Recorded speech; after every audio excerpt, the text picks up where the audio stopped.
This program deals with devil worship and satanic beliefs.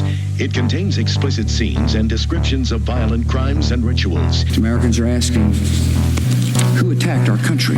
You have declared a subliminal jihad against the United States. Can you tell us why? Everything pertaining to what's happening has never come to the surface. The world will never know the true facts of what occurred, my motives. And night fell on a different world. And Iblis is thinking, I should be getting this position, not Adam, and this guy is created from dirt. And how does the army feel about you being head of the temple of Set? And the conspiracy theorists can say what they will, but I want you to give me power over Adam, and I want you to give me soldiers and minions and all of these things. The people had so much to gain and had such a material motive for putting me in a position I'm in. They'll never let the true facts come above board to the world. And I want you to be able to give me the ability to whisper into the hearts of mankind. And who was the grotto leader? Don't remember his name. You don't remember the name of a person who involved you in murder? Now these people are in very high positions, yeah? Yes. Welcome back to Subliminal Jihad. I'm your co-host, Dimitri. I'm Khalid. And today, the long-awaited series is back. The Grotto of Truth, Q&A, Chapter 8.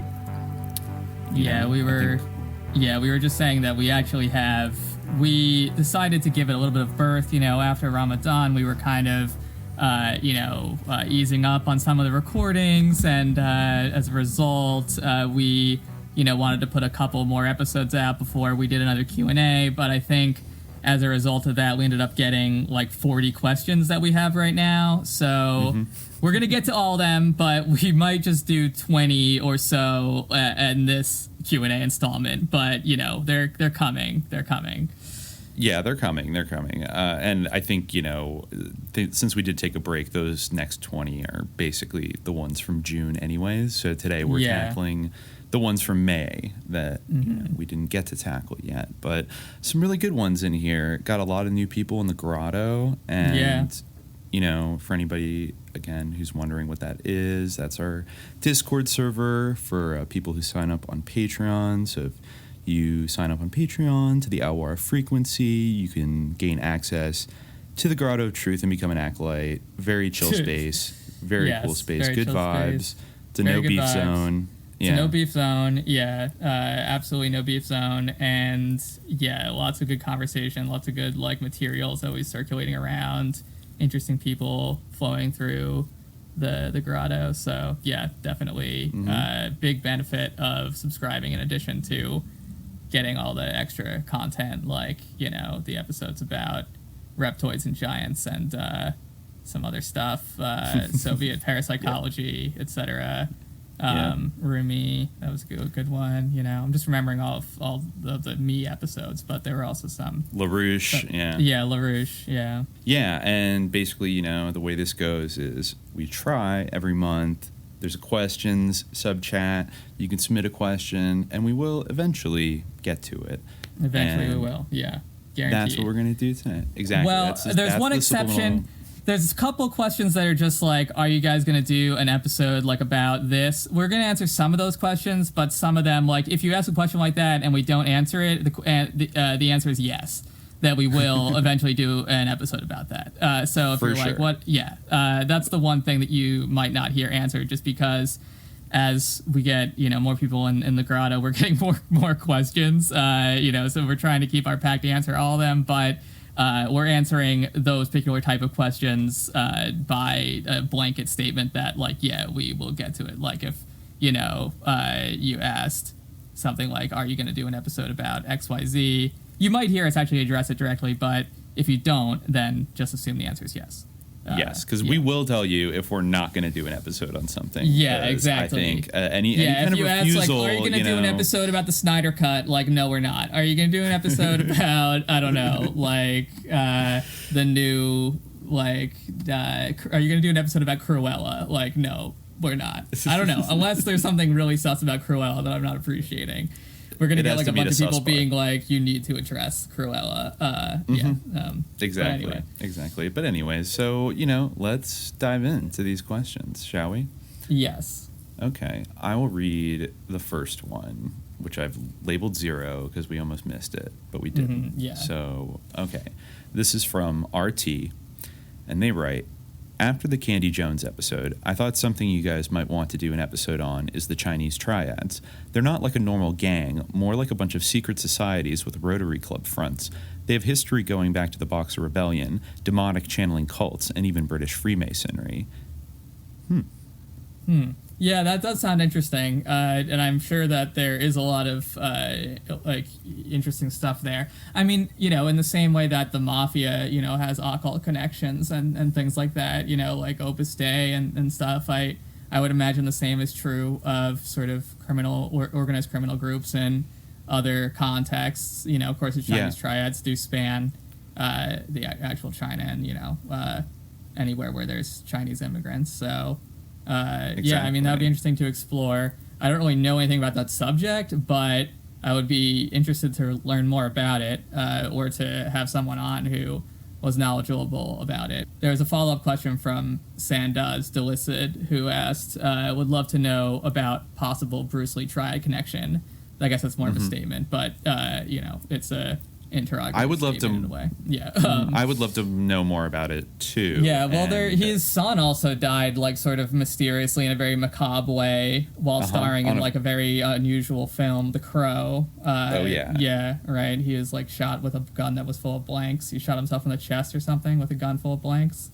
I think so, yeah. And it either was accidentally filled with a real bullet, or like the blast compression killed him because he pushed it right up to him. Either way, yeah, it must be the spooky. latter. Like, why could it be accidentally filled with a real bullet? I mean, that would be really spooky if somehow, like on a movie set, this gun was just totally loaded with a real bullet. It must be that if you shoot yourself at point blank in the chest with a blank, then you'll still, I don't know, but I believe that's true because it still has gunpowder in it. It just doesn't have a projectile, but the pressure of like the flash out of the muzzle, basically, that's why you're like, clearly there's some you shouldn't like do that. error going on in the handling of this weapon. But yeah, and Bruce Lee also died very young, like suddenly of like a headache. You know, he just got a headache, and then the next thing you know, he was dead. It's pretty mysterious. Yeah, very strange. Well, yeah. And he was, you know, around, I believe.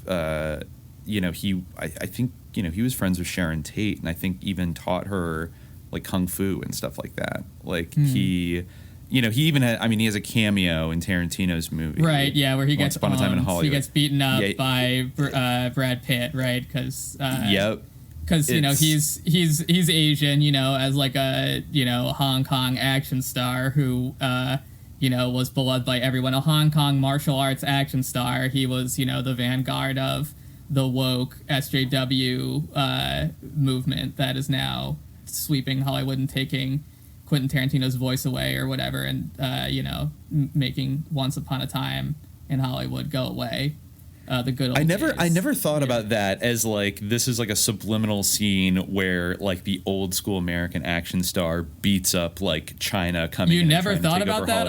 I never thought about. Well, how did you see it before? Like, Bruce Lee's not from mainland China. I associate him with Hong Kong, which to me like a den of colonial simps. No offense, but you know. Well, what yeah, I mean, that's kind of why it's so ridiculous. Like the, you know, this like presentation of Bruce Lee as, but I think that was kind of the connotation. At least that's certainly how I read it, because otherwise it's like an absurd scene. I mean, Bruce Lee, you know, I'm sure he wasn't like the best person. You know, I'm sure there's many things that you could say about him, but I think that he was a pretty competent martial artist, and I think that he probably could like beat someone up who was just doing like, you know, like rough and tumble American brawling or whatever, you know. Yeah, probably. I just find it odd because, like I said later, and I think like McGowan gets into it in weird scenes, that, you know, basically Bruce Lee was hanging out with all these people, so for him to have a cameo in that movie, but to be so otherized and almost be like this punchline of like,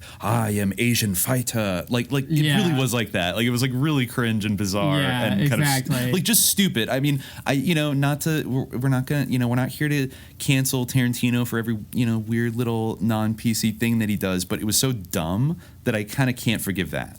You know what I mean? Well, I think that it's okay. Like, you know, it's not like we're attacking him for being un-PC. Like, the whole movie was like seeping with this stupid complex about that, I feel. I feel like he kind of brought it up. Like, it's not like we're like picking through the movie trying to find, where he was racist or whatever. He was triggered in advance, and like that was in the movie already. Like, it was, I just didn't think about it in terms of like the modern day struggle going on in Hollywood of China kind of moving in, and that is something that people gripe about. That basically, that's an interesting wrinkle to it. It is something that people gripe about it. I mean, again, like that's a complaint that I don't, find to really be, because it's not like there's so much substance or whatever in. It's not like things where like, once upon a time in a wonderful, beautiful, artistic, fertile landscape, and then like these evil bugmen, cockroach Chinese, I'm being ironic, obviously came in to like destroy this, individualistic American, beautiful, artistic landscape. But it feels like there's a frustrated, like confused metaphor that is maybe trying to be kind of hinted at or expressed in kind of like via the Bruce Lee thing, but instead of showing him being like hanging out, I guess he did have maybe a brief shot of Sharon Tate like doing like kung fu with Bruce Lee like in her garden or something, but it was just like, we're only really going to use him in like this wacky fight scene anyways.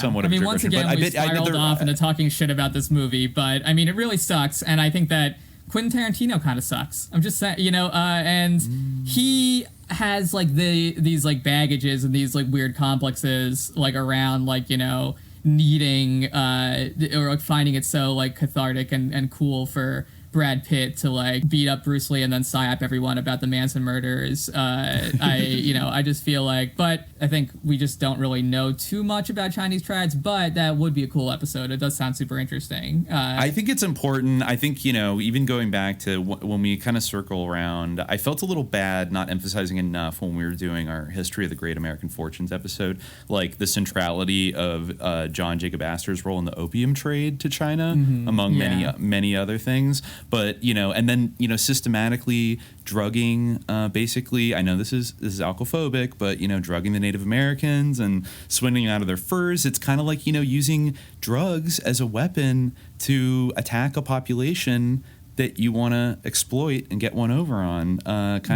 You look at with rum, then you look with opium in China, you look at crack cocaine and heroin in the 1970s. Are you starting to notice a pattern here? It's so I think we'll get back strategy. to that. And in fact, it's so funny because like the whole narcophobic thing that you mentioned, I think that it even was like, the guy, the Columbia professor who we are sort of referring to when we make that reference to narcophobia, he did sort of say something where he was like doubting the reality of like the opium problem in the 19th century and like the the predation of the colonial opium peddlers on the Chinese. I think he was like kind of gaslighting people about that as being a thing. And I don't doubt that British Freemasonry also had its tentacles in Chinese triads because of the well-documented sort of fascination of those groups with sort of Oriental wisdom, just like some of the things that like were mentioned in this question saying, demonic channeling cults. I feel like, and that stuff like kind of is definitely, has a presence in Chinese culture generally, like different occult practices. Like, I mean, the I Ching, for instance, is something that has been like a huge fascination for like Western occultists and things like that. So, and we've talked so much about how an attempt to revive wisdom in the West has often looked eastward. So, I mean, and of course there is a colonial history there in Hong Kong, and we talked about Bruce Lee and things like that, and the Boxer Rebellion. I think that, that would definitely be something very interesting to explore. I'm sure there's lots of the good books about it, but I would have to research it because I don't know anything. I haven't done that research as of now. And I mean, this is an invitation to anyone who is super an expert on the subject. Reach out to us. Absolutely. You want to come on, tell us what it is, because I think the deeper we go back, we're realizing that, some of these like networks, these like Freemasonic type networks that are intertwined with business and empire and all these things, they really do go back a ways. And I think there is like a significant Chinese connection. And I think the triads are central to that. And I think they continue to be central in Hong Kong to this day. I'd love to know kind of what is the real relationship between the Chinese government and the the Chinese Communist Party with the triads. That's a really fascinating question. Speaking of like these organized crime connections, it would be interesting to do like, these very deep history, organized crime connections. It would be interesting to do an episode like Sus Marco Polo, because that's kind of like the archetypal figure of like Western fascination and commercial exploration into China, and someone who came back with all these fantastical stories and things and, became kind of like an epitome of that. And of course, he was sort of from the Mediterranean world was representing the Mediterranean world, being kind of, what was his exact background? A merchant. I think he was Italian. He was right? Italian. Yeah, or I don't know who sponsored his. Oh, he was Venetian. He was a Venetian merchant. That's even more sus. Yeah, but anyway, these sea merchants, you gotta keep a close eye on them, basically. Yes, but that would be an interesting thing to explore in that context, I think. And I think that there is because the Freemasons, for instance, they imagine themselves in those terms. They imagine themselves as like a perennial, globe-spanning occult tradition that has these links. So. I remember not to upset anybody because it is bullshit, but in Fritz Springmeier's Illuminati Bloodlines book back in the day, he always kind of made a tantalizing reference to like there are these elite bloodline families, blah blah blah. There's the Rothschilds, there's the Windsors, there's I don't know, the Bush, probably not the Bushes, but he also mentioned like the Li family in China, like Li was like the ultimate like old bloodline triad ruling family, blah blah blah. I don't know if that's like literally just talking out of his ass and doing disinfo, but I think that it's very under examined. I think the kind of the Chinese older secret societies and organized crime networks and stuff, we don't hear about it all that much. And even though they definitely have a footprint like in the United States, and like you said, anywhere there's kind of a significant Chinese population, they tend to be around, and they seem to be quite like vast and professional at what they do, in the sense that it's not like I don't know, nobody at least yet has done a big like FBI or like Untouchables, like we're taking down the Chinese triads. They're always just kind of lurking there below the surface, chilling, doing their business. And I'd like to read a lot more about that, and the Western connections with those triads. Yeah, there's the whole legend of Prester John that was so popular in the Middle Ages, and I think might have even influenced things or influenced the imagination of the Orient well into Marco Polo's day, which is basically the idea of there being this like Christian king out there somewhere like far to the east who was gonna arise and help. He was like a descendant of the three wise men, one of the three wise men, and he lived like in a fantastical kingdom, and he was going to arise from the far east was the idea, and he was going to help, you basically flank the evil Muslims, from both sides with the other Christians, and so that was like, people thought maybe that's the Mongols, maybe he lives in India, et cetera, but you could see how something like that, but you could see how something like that would be something that would appeal to these occult societies in the West with their Grail myths and things like that. So So we'll come back to that one day. Okay. Do you want to read the next question? Sure. Okay, so Not Fox Mulder asks, apologies if this has been covered previously, but what's y'all's opinion on Billy Milligan? Multiple personality rapist and killer whose different personalities had different abilities. Kind of was the inspiration for Split, the M. Night Shyamalan movie, I guess. Anyway, but is there any evidence he was MK'd? I know numerous people talk about MKUltra causing MPD in order to utilize the different abilities. Yeah, well, definitely people do talk about that as something that happens with MKUltra. I think Billy Milligan was in the Navy for a little bit, and he also was definitely passed around through different hospitals, and he had a lot of lawsuits, I think, about how he was ill-served by those hospitals, and that was the whole thing with his case about... I actually found an interesting statement by Billy Milligan. I mean, this is by... someone who is like a murderer and who obviously is like mentally unwell. So take that into account. But he did say some interesting things. He, I guess, had a telephone interview in 1996.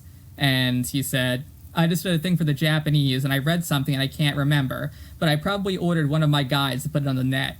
We have a supercomputer. We flag important things such as MPD, DID. We flag government agencies, and that's how I found your book list. Yeah, I guess. Okay. Yes, it's interesting because this thing that I found is actually referring to a screenplay being written for a film called The Crowded Room, which apparently is still like coming out soon. You know, this was back in 1997 that they were like talking about this, but I've heard that it might actually be released like, you know, now, like today. So anyway, Billy Milligan writes, you know, that's how I found your book list. Nippon Television considered me one of the most informed experts because I've lived with MP for 40 years. Also, the doctor who did the biofeedback tests, that's also in and of itself, okay. Dr. Tuman, she's in Los Angeles somewhere. She and her husband developed a machine that is the most amazing mind reader you've ever seen.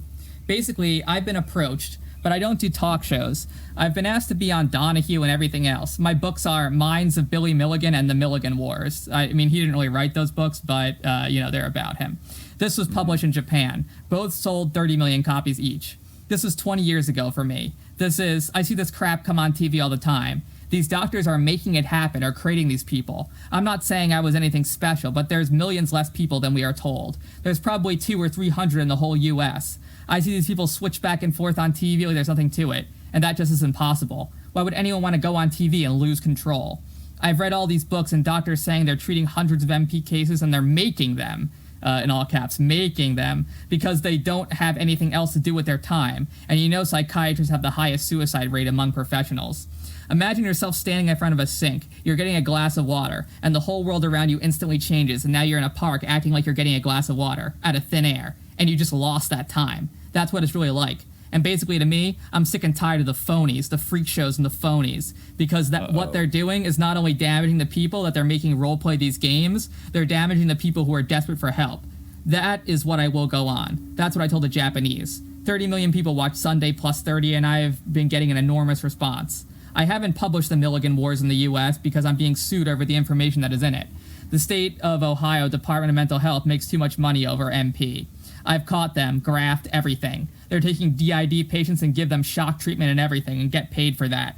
When I downloaded the Ohio State Department of Mental Health computers and checked their personnel and hospital records and forensic center records, I'd find things like they charged $11.80 for a hard-boiled egg and a cup of milk. In my book, 90% of all psychiatrists are phonies. They're just snake oil salesmen. They just bill Medicare and Medicaid an enormous amount of money and then talk you into coming in and crying on their shoulder, and then they drug you up. I'm trying to make a film based on the Milligan Wars. Minds of Billy Milligan explained what it was. The Milligan Wars is the fighting of these doctors over the situation. They'll keep you as long as they can. They convince your children that they have it. To the psychiatric community, MPD/DID is a marketable commodity. They've actually opened hospitals entirely devoted to it. They keep their game going until their insurance runs out. There's one called Del Almo up here in Los Angeles, and it's one of the worst. I was in Del Almo myself for about a day and a half until the federal marshals came and dragged me out. My thing is educating people. I just did this thing for Nippon TV that if you want to, you can contact 3.1 Productions in Hollywood and Warner Brothers. Ask them what's going on with the Milligan story, because they've tried to quash this, because the doctors and hospitals don't want this shit out in the open, because it'll ruin a lot of their freak shows. They didn't put in the DSM-3 until I came along 20 years ago. Now I'm being sued for trying to stop them. Everybody's suing everyone trying to stop it because they don't want anyone stopping their freak show. I've trained actors to play this role. Johnny Depp, Christian Slater, John Cusack, and Leonardo DiCaprio to enact MP as it really is, not as it is popularly seen. The people that go on those shows are merely conditioned actors. It's like Chris Sizemore. It's what she is now, is a trained actor. It's really depressing. I own a production company now called Stormy Life Productions. We're going to make a short film. We're more than willing to work with groups who want to put something up on the air. We're ready to go on television with facts and figures. I actually talked to a young lady who recanted her statement. The social workers actually talked her into saying her father molested her. They took her out of her home. She went to school and talked another girl into saying the same thing because they'll buy you jeans and sneakers and all kinds of stuff. And in 6 months, she's really missing her family. Her father was in jail and everything, and then she came forward. This is what our psychiatric social workers in the psychiatric community will actually do. They are dangerous to the mental health and well-being of our entire society. Basically, I hope that people who are humane and caring people will help us join this resistance. I want a movement started. I want the freak show stopped. It's doing more harm than it is good. Billy Milligan, 21st October, 1996. So, wow. Yeah, that's what he had to say. Yeah, this is fascinating. I want to do a whole deep dive into this guy because I feel like it's another person a little bit like Paul Benassi, but it's like another example of somebody who's very adamantly basically saying that even though, they did commit some very terrible crimes, that they're basically explaining the kind of thing that was done to them. Yeah, I guess, I don't know. Yeah, it's a little bit different from Paul Benassi because I think Paul Benassi, like, very explicit will be like, this is MK Ultra, but, or that I was, like, programmed. But Billy Milligan does seem to say that the psychiatrists, not only did they not want to help him and that they've, made his condition worse and tried to profit from him and exploited him, but he also says that, like, the epidemic of MPD and DID is something that is not authentic organic. or is somehow caused. Yeah, exactly, organic. And that these doctors are in some way causing it. He doesn't necessarily say they're causing it so they can be like MK sleeper agents or couriers or whatever, but he does suggest that, I think his thing is they're doing it for money, which basically is not to say that having MK couriers and sleeper agents wouldn't also be for money, but, I think you can read between the lines that there's all kinds of reasons why they would find this useful. I mean, just reading from an article here, just like a few examples of his 24 personalities, tell me if this sounds useful to you. Inside Billy Milligan's minds, there were Arthur with the ability to read and write Arabic, Rogin Vadaskovanich, the Yugoslavian, who I think he robbed banks as the Yugoslav guy. Alan, the only right-handed He was personality. also a communist. The Yugoslavian was a communist, and he robbed banks, like, to steal from the rich and give to the poor. That was, like, his stated motive, Yeah. And then, Tommy, the Houdini, so you could, like, escape out of shit. Adelana, who was a lesbian. Danny, David, and Christine, who were all young children. And 14 other personalities with different skills, looks, sex, sexual orientations, and origins. And, yeah, I mean... That sounds like a whole grab bag of things that could be useful. One other crazy thing about him is that, when he was brought in for treatment at, I guess, the Athens Mental Health Center, their first step, or the thing that they wanted to achieve was like, okay, we need to fuse these personalities and reconcile them into one. But then they found that there actually was, like, one sort of gestalt or fused controlling personality called the teacher, which would, like, help them all to cultivate their abilities and use them, like, in concert. Yikes. Yeah. I just, I'm looking at this article, like, Insamer. It's like a Turkish website for some reason. There's an article from 2017 called Billy Milligan and the Future of the Children of Wars. And, I mean, I don't know, like... I don't want to imply here that, children who flee conflict areas are all going to turn into, like, psychopathic DID killers, but it did kind of jump out at me because they say that, basically... this article talks about how, like, suffering sexual, physical, and psychological trauma in early childhood, which Billy Milligan said that he did. I guess he had developed this by age 4 or 5. Which he's had his stepfather did really McMartin-y type stuff to him, like repeatedly sodomizing him and burying him alive and hanging him by his toes and fingers.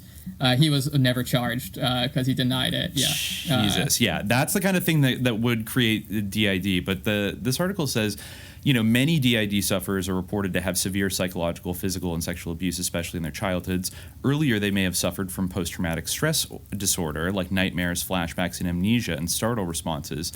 UNICEF wrote that, quote, after the genocide in Rwanda in 1994, Dr. Albert Nambaje, a clinical psychologist at the National Trauma Recovery Center, reported, among the symptoms manifested by children are nightmares. The UN Commission on Human Rights Special Rapporteur on former Yugoslavia similarly reports on interviews with children, quote, memories of the event remain with them, causing extreme nightmares, daily intrusive flashbacks of the traumatic events, fear, insecurity, and bitterness, from UNICEF's Children in War, 1996. I've always thought about a lot of, like, particularly in stuff I've read about, like, the civil wars in West Africa in the 1990s and the almost systematic use of child soldiers that were often both plied with drugs and also forced to do really sometimes, like, fucked up, almost like ritualistic brutalities to basically either, not be killed themselves or to, like, join a unit.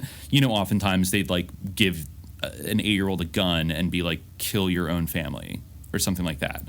And then they would like take you, and they would give them like heroin and cocaine before they would give them cocaine mixed with gunpowder in Sierra Leone, and they would snort it and go into battle. And people talked about how children actually, as long as they're big enough to carry it like a machine gun, they're the best soldiers because they're like too young, their brains aren't fully developed, and so they're just absolutely brutal and fearless because they're like kids playing a game, you know. And if you can kind of almost like you manipulate them through kind of trauma and like abuse and things like that, and get them to be like excited about going out and killing. Like, so I've heard, you know, people have said before in places like Liberia and Sierra Leone, probably in the Congo and places around there, that this explosion of child soldiers, which I feel like started in the maybe mid to late 80s, it became like this really big phenomenon in the 90s, like child. So you know, I think I'd have to really double check, but I don't recall seeing a lot of stories of really anywhere around the world of people specifically using like getting child soldiers hyped up to go kill because of the ultimate killers. That was like a 90s thing that almost feels like I just have this weird Dracularity kind of feeling that maybe something was being workshopped in the third world in these civil wars in the 1990s, really sure. You know? Yeah. And then you have a whole, you just cause something like, say, like the Syrian conflict, which displaces like millions of people, kills hundreds of thousands of people, end up dying. And, you know, you have like these militias, these like Al-Qaeda militias and ISIS running around and stuff. And is the, you know, from the people that, you know, I think we think from a normal, moral, normative standpoint, you would want to, you might hesitate to follow a course of action, say in foreign policy, that might deliberately traumatize and like displace and torture a bunch, like tens of thousands of like small children by basically unleashing hell upon their country. But I don't know. Some of these sickos that are doing this thing, maybe there's like they're looking at it from another angle where there's something beneficial to doing that. Mass trauma of, you know, on a societal level, like they kind of think, ooh, only that just means more recruits for us down the road, you know, or something like that. I don't know, but it's very creepy, very dark, and yeah, Billy Milligan sounds like a good topic for us to dive into one of these days. Something that like stuck out to me about him was that he, you know, after like the abuse that we mentioned, you know, he had developed these sort of multiple personalities, this DID. And, you know, he was a huge problem child, like everywhere that he went. You know, he was suspended from junior high school because he went into trances. And then he was committed to a state mental hospital where hysterical neurosis was diagnosed. And then the hospital kicked him out because his behavior was too disruptive. And then he was expelled from his high school. And then he joined the Navy. And the Navy discharged him a month later because he couldn't adapt to Navy life. So it's just like, you know, in 1972, I mean, I get that. You know, maybe they were taking who they could get, but they were still like turning around people who were flat-footed, you know, who were gay or whatever. Like someone who had like a diagnosis of hysterical neurosis, who would go into trances, who was expelled from junior and high school. Like you'd think it's weird that he had a stint in the Navy in that context. You know, but anyway, yeah. Yeah, I mean, the Navy, I think the Navy kind of stands, the branches of the armed forces are sus, but it was a Navy doctor, I believe, who had that article, I think it was in the Sunday Times in Britain in the mid-70s, forgetting his name right now. I know I've mentioned it before, where he kind of spoke casually outside of a conference to a bunch of reporters about how they basically had like a program to kill program inside of the Navy, where they would like screen guys by kind of playing them like a parallax view, kind of Clockwork Orange kind of video of like, you know, animals being slaughtered or like war crimes being committed, and they would try to like filter out like who has like latent sociopathy, and then try to, I guess, like program them in some way, like hypnotize them, or, you know, or just train them for like ultra secret missions. And I think he even said, yeah, they get hypnotized so that they don't remember their missions after they do them. And then the Navy like came out and issued like an immediate kind of retraction of that, and was like, Commander so and so like doesn't know what he's talking about. Like this is no truth to that at all. So that was like maybe 1975 or 76. So the Navy was kind of up to some things, and that was how he experienced DID, was that he like had missing time. So, but screen memories, or just completely missing time. He wouldn't remember. Yeah. Well, that is a feature of DID, is like you kind of amnesia when you switch out. Yeah. Right. So, but I don't know. Maybe. Yeah. It does seem like. He was like a huge flashpoint for DID and for MPD. Like you said, it was put into the DSM-3 after him. He was even saying that they didn't want to include it, that they didn't want it to be. It's interesting. It's interesting. Yeah. Interesting that M. Night Shyamalan, I didn't realize that movie, I don't think I saw it, but I didn't realize that movie was based on Billy Milligan. I didn't realize that either. And I thought that was just like, just as a total parenthetical, I happened to watch The Happening last week, which is like so bad. But I will say, kind of something that I totally forgot at the time that jumps out more today is that, I don't know if you remember this, I think we might have seen The Happening together in theaters when it came out. Did we see it in theaters, or did we see it? I think we saw it. I think we saw it in theaters. Maybe we did see it in but anyways, theaters. I don't know. The thing that gets mentioned throughout it, of course, spoiler alert, it is the trees that allegedly are releasing a toxin to kill us because of climate change and making us kill ourselves. But it closes with a kind of cryptic news report where a lot of people are claiming that because it was like localized in the Northeast, that it was actually done by it was a bioweapon created by the U.S. government that like either got out of the lab or they released it on purpose as like a test case to see if they could like release it in other places as like a weapon, and that maybe the CIA created it, and the movie ends. Like I was like, whoa, wait, what? Yeah, so it actually like it leaves this like door open that it might have been like a CIA bioweapon, that like the ultimate bioweapon that can just psyop people into committing suicide, and they used like the environmental thing as a smokescreen. It kind of makes the movie slightly more interesting in 2021. I'll put it that way.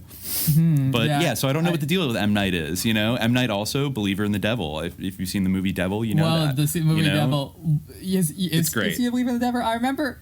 Yeah, Devil, a great movie. Think about it. He's got a movie about Puritans. He's got a movie about weird Puritans, like worshiping a cult. He's got a movie about UFOs. Yeah, and The crop Village circles. is kind of a weird movie. That's kind of like a Matrix type thing where people like are living in this village and don't realize. Yeah, there's like a demon, but it turns out to be like an android or something. It's a blue beam. It's kind of a blue beam. Or like that Goosebumps book, Horror at Camp Nightmare or whatever. Where there's like a demon in the woods, but it turns out to be a robot, and they're all like on a different planet in the end or something. But anyway, there actually was something like that was genuinely sus about M. Night that I remember reading, or hearing about, but now I can't remember what it was. It was something that was like unique, like genuinely actually interesting, like some weird intelligence connection or something. Maybe we can do a M. Night Spooky episode M. Night. At some point. Yeah, sus M. Night Shyamalan. We can go back and watch. It. You know what we did see in theaters is The Last Airbender. Yeah, we did. Earthbenders. There's earth all around you. Why won't you fight? Yeah, exactly. There are rocks all around you. Yeah. Tell me a story, boy, about the boy who was going to be king. Yeah, but then he was there's so much great writing in that. So much great writing in that movie. Yeah, it was just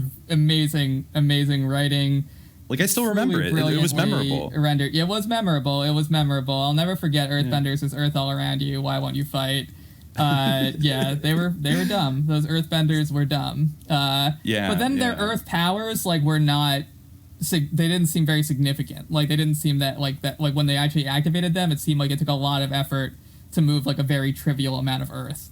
You could do it. You could pick up a rock and throw it faster than they could earthbend it. Exactly. Yeah. Exactly. Yeah. That was my impression. Like if you had a catapult or a trebuchet, it would be more effective than earthbending and require less labor. But we digress. So yeah, we'll move on to the. Let's move on to the next one. Yes. Billy Milligan. We will come back to Billy Milligan. That's a promise. Yeah, I was going to say one other thing, just to, put a pin in this. One other thing that came to mind when we were talking about child soldiers of the Children's Crusade which is like, I was thinking, well, what are some other historical instances of like child soldiers being used? And I feel like that is a sus thing to explore later as well. Like, what is going on with the Children's Crusade? Because there's a lot of sort of susness and murkiness around it. What's myth, what's real, so I feel like that'd be... Yeah. Anyway, we'll move on to 2. Okay. 2. Okay. So from D Magnum asks, what's up with Ariana Huffington and her Manchurian candidate husband? It's an interesting way to describe him. We probably won't get to it, but the next Q&A, maybe one of our first questions will be about Werner Erhard, who we talked a little bit about in our episode with Jimmy about Jack Sarfati, etc., and Epstein. And she was like an Erhard seminars devotee for a while, Ariana Huffington. Ariana is very sus. She almost deserves, I guess, her own sus kind of thing. I think the very first thing that jumps to my mind when I think about Michael Huffington is that he was a very big investor. I think we mentioned it in our second Alwara episode. He was a big investor in the digital entertainment network that was run by Mark Collins Rector and Brock Pierce in the late 90s. Because he's like the gay Republican, right? Like, yes, I don't know if he's openly... No, he's openly gay. Okay. But so Ariana he publicly disclosed that he is bisexual in 1998, according to Wikipedia. So I assume that's interesting. Not a complete lie. According to a 2004 Los Angeles Times interview, Huffington is celibate. Wow, that's really something. Wow, the ultimate ball sell. This is sus. Huffington ultimately joined the Greek Orthodox Church in 1996 after a visit to Istanbul, Turkey.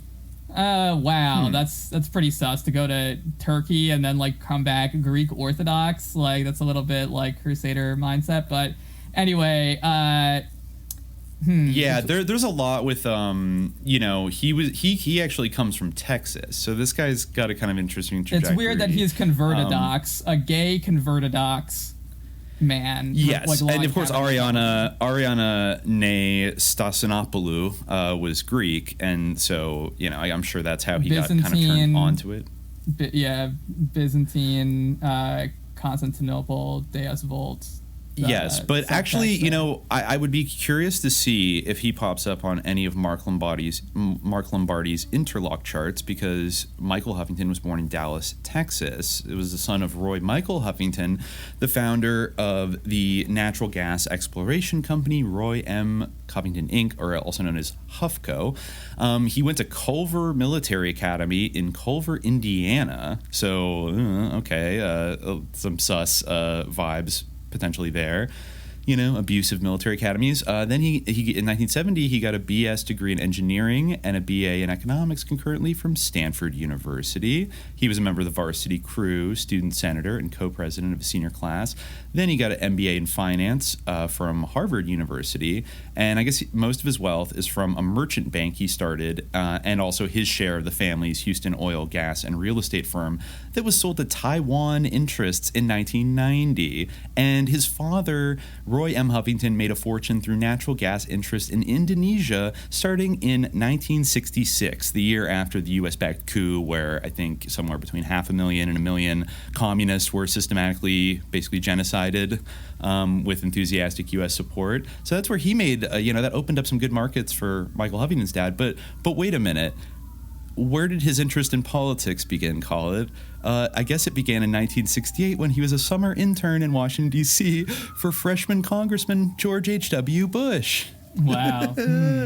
Cool. Okay. And then in 1986, Reagan appointed Huffington as Deputy Assistant Secretary of Defense for Negotiations Policy, with responsibility for conventional arms control negotiations, and was awarded the Secretary of Defense Medal for Outstanding Public Service. In 92, he was elected to the House of Representatives from California's 22nd District, which covers where else? Santa Barbara County. And I guess he spent like a record amount of money, $5 million, on his own campaign, and I guess just beat out everybody else, and donated his entire congressional salary to the Partnership for Children of Santa Barbara County in 1993 and the Partnership for Children of San Luis Obispo County in 1994. And that was right before he decided, you know what, there's another Partnership for Children organization that I'd really like to donate to. It's called DEN, and it's run by this great guy, Mark Cullen's rector. Like, what the fuck? Like, it's another, you notice this. I remember going all the way back to Pizzagate, and it's like you would notice these sus things of people that, you know, have a sus vibe or associations with them being very into like children's charities and things like that. And, you know, maybe it's just out of a good place, but you know, when you're hanging out with, I think I remember there's a specific anecdote of Michael Huffington being invited to the MNC estate for like a lavish dinner party, and whatever went down there, the next day he went and like wrote a check for like $5 million and gave it to them. So like he was so impressed and just loved these guys and loved their vision and maybe loved the hot tub, you know, portion afterwards that everybody else talked about, right? Yeah. So, you know, it'd be a great opportunity to, you know, I don't know, either both indulge somebody and also maybe blackmail them in a compromising situation. So you really kind of have to give them $5 million the next day. And I think he's just been, I don't know, around. Okay, I'm triggered by this. In 98, Huffington was co-chairman with Rob Reiner of Proposition 10 in California, which increased the state excise tax on cigarettes by 50 cents per pack. Fuck you. And, okay, the resulting multi-$100 million of tax revenue were used for prenatal care and for the health care and education of children under 6 years of age. Okay, so he's very into before they're 6, education. And, you know, he was the head of the Log Cabin Republicans, or he was very involved with the Log Cabin Republicans, you know, that sort of gay Republican lobby, and, you know, supported same-sex marriage. And, yeah, he gave a lot of money to different, you know, USC. He was raised Presbyterian, became Episcopalian at 38, and then joined the Greek Orthodox Church in 96 after going to Istanbul. And yeah, it gave $2.5 million to establish the Huffington Ecumenical Institute at Loyola Marymount University in Los Angeles. That's a Catholic college, to promote dialogue between the Roman Catholic and Eastern Orthodox churches. Huh. Okay, that's an interesting, for somebody who was born neither. It's weird, you know, that he's Catholic converted or Orthodox. And yeah, exactly. He also, this is one to possibly set our any trad Muslim listeners that we might have on edge. I know what you're going to say. I know what you're going to say. Producer of a film called A Jihad for Love, the world's first film on Islam and homosexuality. So I guess Michael Huffington, converted docs, you know, dude from the U.S. felt very passionately about getting that subject out there, you know, for those of you who, but I mean, of course, like, it's fine, you know, we're not trying to, this is quite a quote here, you know, like, we're not trying to promote any suspicion of any people out there, but this is an interesting quote about this movie that is on the Wikipedia article for it. This is from an article titled 2 tickets for Jihad, please. I guess that's what our Patreons are also asking for, but anyway, the climate was certainly right, and there was a very ambitious filmmaker who knew a good opportunity when he saw one. Parvez Sharma was raised Muslim in India, and although he does have some feeling for his religion, he is by no means devout. However, as a resident of the U.S. post 9/11, he felt he had to do something in the battle to represent Islam. All right. He declares that his religion was hijacked by extremists who preach violence and hatred, and he is not referring to Fox TV or George Bush. He means the radical clerics who have become the face of Islam in the West. Sharma sought to prove that his religion was a peaceful and loving one, and in effect that not all Muslims are terrorists. Some are even gay. I find, like, the opposition between terrorist and gay to be, like, weird. You know, like, the most, like, peaceful you can be is, like, gay. Like, you can't be, it's odd. It's almost like saying, like, you'd think, like, some are even, like, pacifists or something, or some even abstain from, like, stepping on ants or things like that, rather than, like, the most peaceful thing you can be. Like, the most opposite thing to a terrorist is being gay. But anyway, so yeah, Michael Huffington felt that, you know, it seems like he's made a lot of movies like that for a lot of different religions, you know, so I'm sure that any, you know, very trad listeners that we have out there will take that as they will. But, you know, I mean, it makes sense that if you're gay, then you would want to, especially if you're like a gay Republican, you know, you're probably coming across. So it makes sense you'd want to like defend yourself in a way, but. You know, I'm sure there was some whose alarm bells are going to be ringing after looking at this like film production list here. Yeah, of course, and you know, just to briefly touch on his ex-wife Arianna Huffington, she really is just such a sus lord. I don't. Oh my god, Khalid. I just saw something that freaked me out. Okay, we're just gonna, we won't get too gone on it, but okay, so, you know, who was Arianna? How did this Greek woman, it's already like my CIA alarm bells are like going off, like a boomer Greek woman comes here, becomes a huge celebrity, like, I don't know, I think about all this CIA coups and military dictatorship. Anyways, so, you know, there's nothing, I don't know. She has a sus background. So she was born in 1950 in Athens, the daughter of Konstantinos Stazanopoulou, a journalist and management consultant, and is the sister of Agapi, who is like an author, speaker, performer. She moved to the UK at 16. Agape is her name? That's interesting. No, with an I, Agapi. Oh, okay. Or Agapi. Right. Yeah, so she moved to the UK at 16 and studied economics at Cambridge, where she was the first foreign and third female president of the Cambridge Union. She studied abroad in India and I guess said that India has long held a special place in my heart from the time I went to study comparative religion at Visva Bharati University. And, you know, so she started, I guess, writing. Well, she was a Rajneeshi at one point, too, before. Oh, yeah. I'll get to that. I'll get, and she was into Est as well. She was into Est, and Oprah loves her. I'm starting to notice a pattern. But, okay, so the other interesting thing about Arianna Huffington is that, you know, she starts her kind of writing career by publishing a book called The Female Woman in 1973, and it's basically a huge attack on women's lib. And I guess one of the quotes she said in that book was, "Women's lib claims that the achievement of total liberation would transform the lives of all women for the better. The truth is that it would transform only the lives of women with strong lesbian tendencies." Ooh, okay. You know what? It's really weird because it almost seems like both she and Michael Huffington are like crypto like crusaders. You know, I mean, I know that maybe you'll all agree with her on this point, but she opposed. This is something that seems almost out of step with her. Like, she opposed the NATO intervention in Serbia during the Yugoslav war. Like, you know, maybe you also feel that way, but like I feel like maybe the reason why she opposed it is. Like, you know, I mean, also, I don't necessarily think that it was like for, you know, that it ultimately was for the good, but I mean, I do think that like Milosevic like sucks, but and that like what he did was awful, but you know, exactly, like it was more like there was a Christian Orthodox, exactly, Orthodox like, you know, faction. Being on the side of like the genocidal Serbs, you know, like I mean, okay, well she was basically, that's one thing that even I think to this day like surprises people, is that she was a staunch Republican until like the early 2000s basically.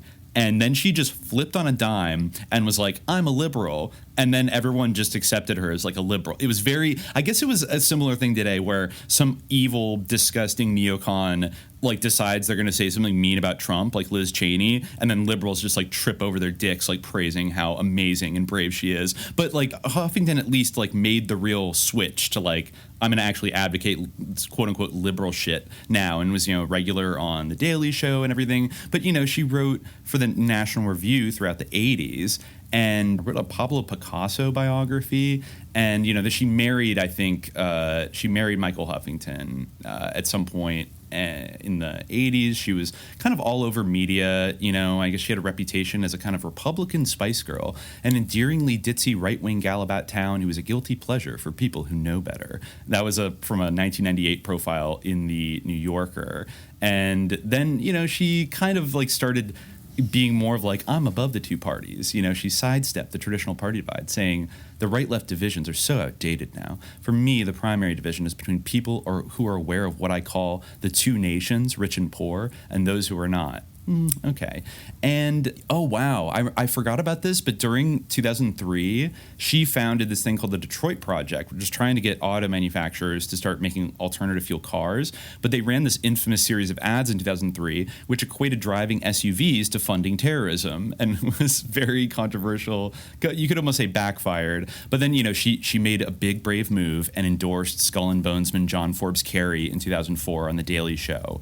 Just totally amazing. And she says, when your house is burning down, you don't worry about the remodeling. Ain't nothing new under the sun. Then also another thing people don't know is that she founded Huffington Post in 2005 with Jonah Peretti, Kenneth Lehrer, and Andrew Breitbart. Wow. I actually didn't realize that Andrew Breitbart. I didn't realize that either. And I guess Breitbart That's also funny. worked for the Drudge Report. So she's kind of like playing both sides a little bit here.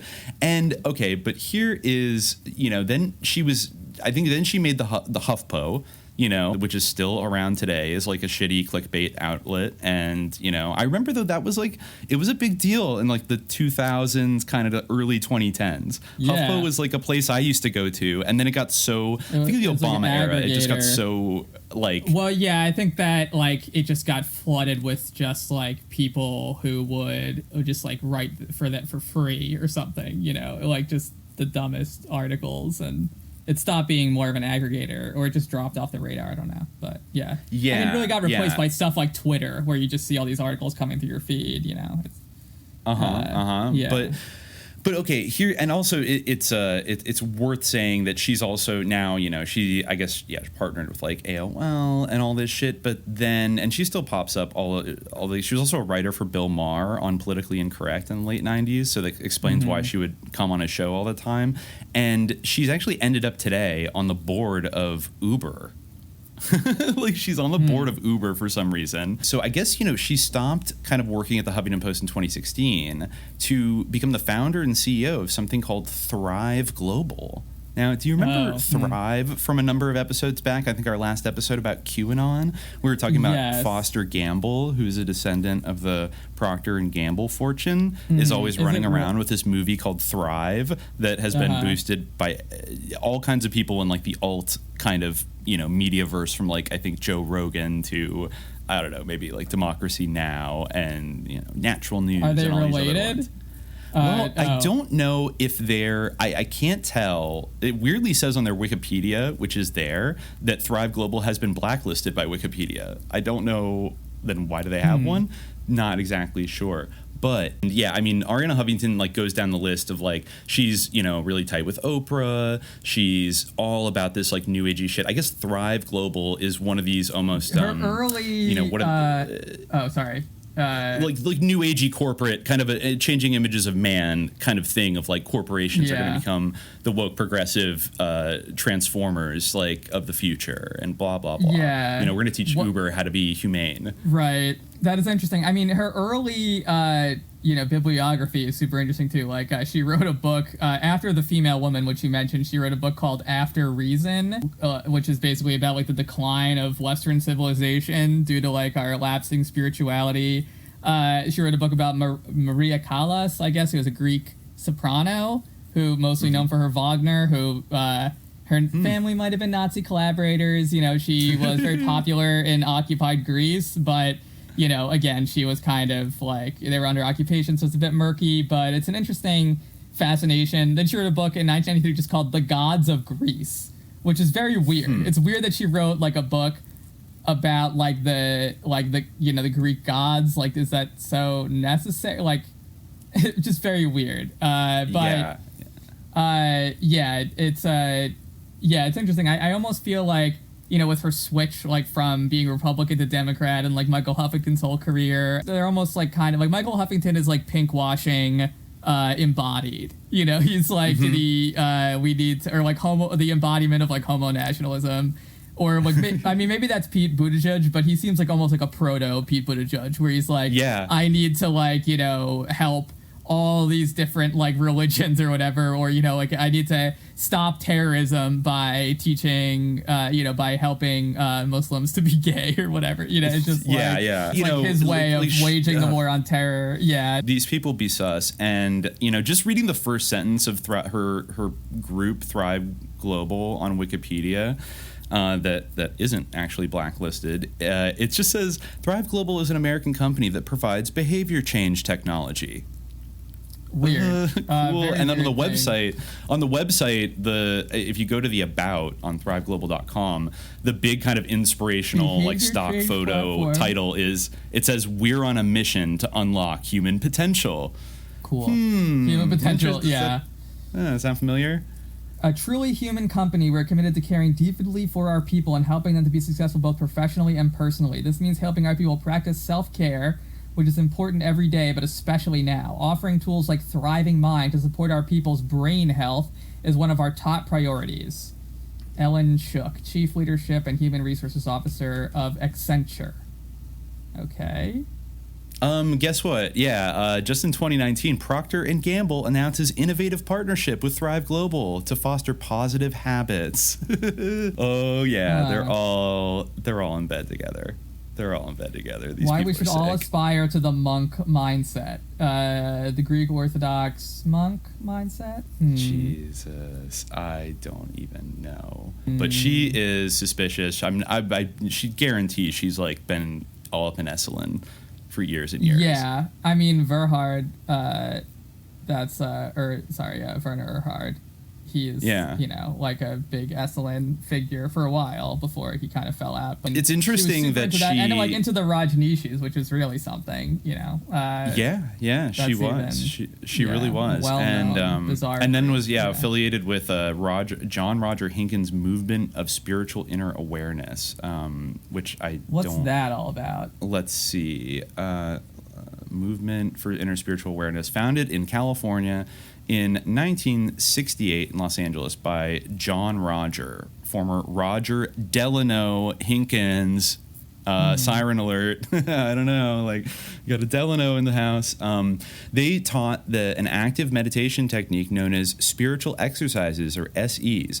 Chanting specific sacred Sanskrit words internally is part of SEs. In this aspect, MSIA SEs are similar to transcendental meditation practices. Why is this esoteric Hitlerism? Like, why are the... Anyway, yeah, sorry. MSIA considers itself a church in very few traditional senses of the word. A deeply ambivalent attitude towards traditional religiosity characterizes the quote capital M movement. While it is legally incorporated as a church and provides tools and techniques for soul transcendence, of course it is. For those who are looking for them. While it's tax exempt, we hate God. While we are tax exempt, we are enemies of God. Soul transcendence as defined by MSIA is the process of becoming aware of yourself as a soul and as one with God. MSIA considers that its teachings draw primarily on the ministry of Jesus Christ. It's about being God. It's about how we are gods. Really? You don't say. Is that do you hear right? It's about becoming God, or becoming one with God. I guess that's a bit more ambiguous. Basically, but it mixes in Buddhism, Taoism, Judaism, and the Saint Radhasoami tradition. And Roger Delano Hinkins was born to a Mormon family in Rains, Utah, and I guess went to the University of Utah, and then moved to San Francisco to work as an insurance claims adjuster. I love how it's so funny how for one, there's always something missing from this syncretic hodgepodge. I can't help but notice, and also it's just interesting how the actual people behind this, they'll be like, Buddhism and the Sanskrit words, but the people behind this are always they're members of the Greek Orthodox Church or whatever, they're converts to Greek Orthodoxy or they're Mormons or something, No offense to our Greek Orthodox or Mormon listeners, unless you want Istanbul, you can't have it.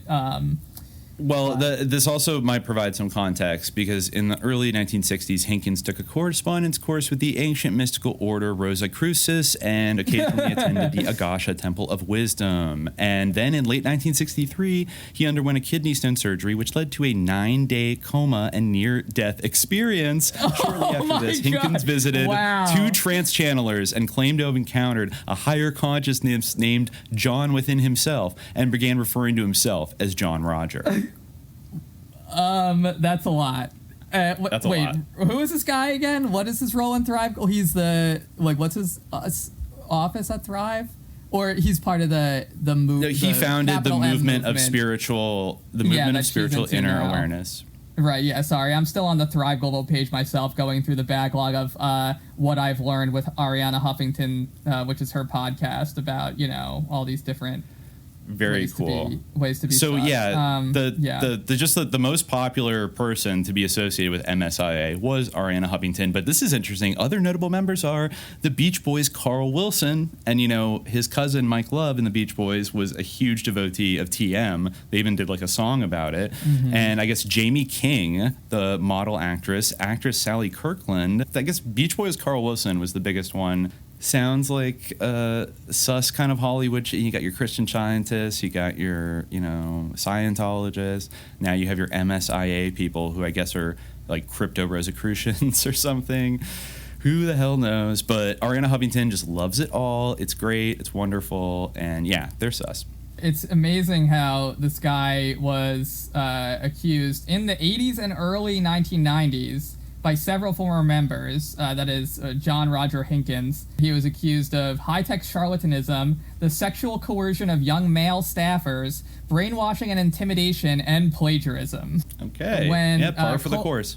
Yeah, when asked by ABC News' Ted Koppel if MSIA qualified as a cult, Steve Hassan, cult expert and psychologist, replied, "In my professional opinion, it does. It's a pyramid-structured authoritarian regime that uses deception and recruitment and mind control techniques to keep people dependent and obedient. People are instilled with phobias that if they ever question John Roger or if they ever leave the group, terrible things will happen to them." Apparently, he employed covert listening devices to prove to suggest that he had extrasensory perception. Oh my God. So he was like telling people that he could like hear their thoughts, but he was actually just spying on their conversations.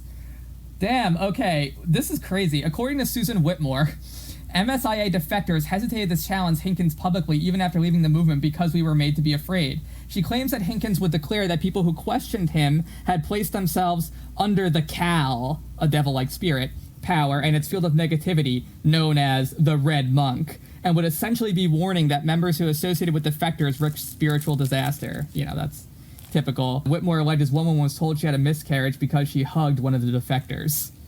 Oh my God. So he would threaten them with like the their red ultimate monk. villain is a spiritually literate, person dressed in red, like a communist. Interesting. The Red Monk. The Red a tax-exempt Monk. church. He died in 2014, though. Interesting. So she's all about that. She's all up in that. She's partnering with every major corporation. What? Or is she still involved in this, or did it just cease to exist with his death? No, I think it was something that she was. I think it still goes on, but I believe that she was mostly affiliated with it in maybe the 70s and the 80s. Right. Okay. Before it became, unfashionable. Yes, and it's interesting that she was a right-wing, she was a very right-wing conservative person up until kind of 2000, but was in all this liberal woo-woo new agey shit nonstop, which is further drives home our point that all of it was crypto right-wing and fascist and esoteric Nazism from the beginning, kind of, that's strangely compatible with right-wing ideologies and corporate power and mind controlling everybody and all this other nefarious shit. So not very. I'm sure that she's still I'm sure that, people's ideas don't really change that significantly in adulthood. I think that neither, and there's a reason why she was married to Michael Huffington, I feel and she probably knew what was up with him. I would imagine that he's, I don't, not to not take him at his word or anything, but I feel he's probably not bi really necessarily, since he was saying he was celibate and everything in 2004. And I don't think he was celibate in 1998, just in my own personal opinion, if you know what I'm saying. Not at the MNC estate. I would think maybe not, but we don't know for sure. But at the same time, I don't know. And she was basically doing an insight role at this point of LARPing as a kind of liberal, but I don't think her underlying kind of operating system and worldview really changed. Yeah, I definitely don't think so. She says she doesn't mind thinking of herself as the mythological Ariadne, the king of Crete's daughter, who saved Theseus by handing him a thread to help him find his way out of the labyrinth after slaying the Minotaur. Extremely Isn't sus. Ariadne have sus connotations? I mean, in a way, it's a spider. Ariadne got turned into a spider. It's a spider? Ariadne was turned into a spider because she boasted that her weaving was better than, I believe, Minerva. Or what? Okay, now we're getting weird. Like, think about that, you know, that sign or whatever that's at the entrance of Bohemian Grove, like weaving spiders come not here. Well, yeah, that's isn't that like a theory that like the owls and the spiders are like battling, and that they're the Batman Grove are, and like Joker spider aligned. Yeah, exactly. Yeah. Maybe is that the Yankee and cowboy dialectic? The Minerval spiders versus owl owls. worshippers? Maybe. The spider worshippers. Well, it also makes me think that, is it a coincidence that it's a spider world, or they want it to be a spider world? No, exactly, because one of the Gettys' names is Ariadne Getty. Really? Ariadne Getty? Yeah. I believe, let me double check this. It is either Andrew Getty's sister or Andrew Getty's cousin is named Ariadne Getty. And she was actually, I tweeted about her a while back because she had gotten into the climate movement around the time that Greta Thunberg was, I don't know if you remember that tweet I had like years back of like a Getty, a Kennedy, and like a former like CIA finance guy who worked for the Gates Foundation, like walk into a bar together and fund a climate movement. And that was basically Ariadne Getty. And so she is the daughter of John Paul Getty Jr. So she is Andrew Getty's cousin. Yeah, and she's been very involved with like a lot of like causes and stuff like that. And I guess, I don't know, she was named after a spider goddess. So wow, as recently. Yeah, well, not a goddess, but a mythological figure. As recently as 2011, Ariana Huffington told a New York Magazine reporter who was doing a profile on her that she still tithes like 10% of her income to various charities, including charities run by John Roger Hinkins. Whoa. So she's funding his cult, basically? Yeah, Huffington's counterpoint to this lifestyle, I guess her rich lifestyle, was her longtime guru, John Roger, a Mormon from Utah who fell into a 9-day coma in the 60s during a routine surgery, after which he found that a new personality had taken over his old one. With a background in neurolinguistic programming and all manner of new age frippery like walking on hot coals with Tony Robbins, Huffington began to think of herself as a guru as well, setting forth a simple, benign message in a self-help book she wrote in 1994. Each individual, she said, has a responsibility to rise above our baby bawlings and mewlings and connect with the good, compassionate side of ourselves, otherwise known as the soul or our fourth instinct. The first three are survival, power, and the sexual urge. Worry is a form of atheism, she has explained, and so is most fear. Maureen Orth, in an explosive 1994 Vanity Fair story about Huffington, claimed that she received consulting payments as much as $10,000 at one time from John Roger, perhaps in return for introducing him to her famous friends. Huffington denied this and, in fact, tells me that she tithes 10% of her income today to various charities, including those run by John Roger. Wow. Wow. Yeah, I do want to... Well, I think we'll probably move on because we could probably spend a lot of time on this. Right. But I'd like to come back one day to this. I mean, when we get into the kind of New Age sus lords, you know, in the more recent years, she seems to be very much at the heart of it. So... Yeah, you know? Definitely. Yeah, and like... Yeah, her Greek background is interesting as well. Like the fact that she, you know, was brought up kind of in a, you know, she was encouraged to engage with her traditional Greek heritage. And I wonder what her family, I wonder what side her family was on during the war. Yeah, according to this article, it says she was expected by her family to lead a traditional Greek lifestyle, left to pour energy and considerable intellect into church-based philanthropy and the fierce, almost tribal protection of her brood. And she's still got her ex-husband running around out there standing for the Orthodox Church, you know, doing all kinds of stuff. Yeah, so and I'm sure who knows what they're really up to. She wants to reclaim Hagia Sophia. She wants it back, I can tell. I think she does want it back. She's not getting it back. I'm getting that vibe. Yeah. That's why the love jihad was, I think exactly. The jihad for love is all, what I'm saying is jihad for love is all about trying to retake Constantinople, but they're not getting it. Sultan Erdogan. Yeah, we caught him. We caught him, folks. Yeah, exactly. I know. I'm not actually. I mean, I'm joking about Sultan Erdogan, but I'm not joking about how they want it. I think that they actually do. Our hidden cameras expose a scandal of money, power, and influence stretching from Washington to Hollywood.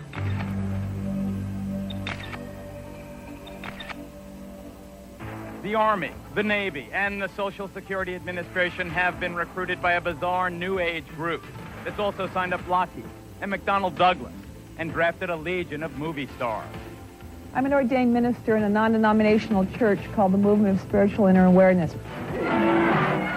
Believe it or not, your tax dollars have been spent training federal employees at seminars accused of using brainwashing techniques. Those taxpayer dollars and those individual dollars are being fed into this huge, well-oiled machine. It's a cult. It's from the bottom to the top, it's a cult. Ethnic Insight Consulting Group's primary aim is to bring the teachings of the traveler into business and into government. Don't your followers pray to you?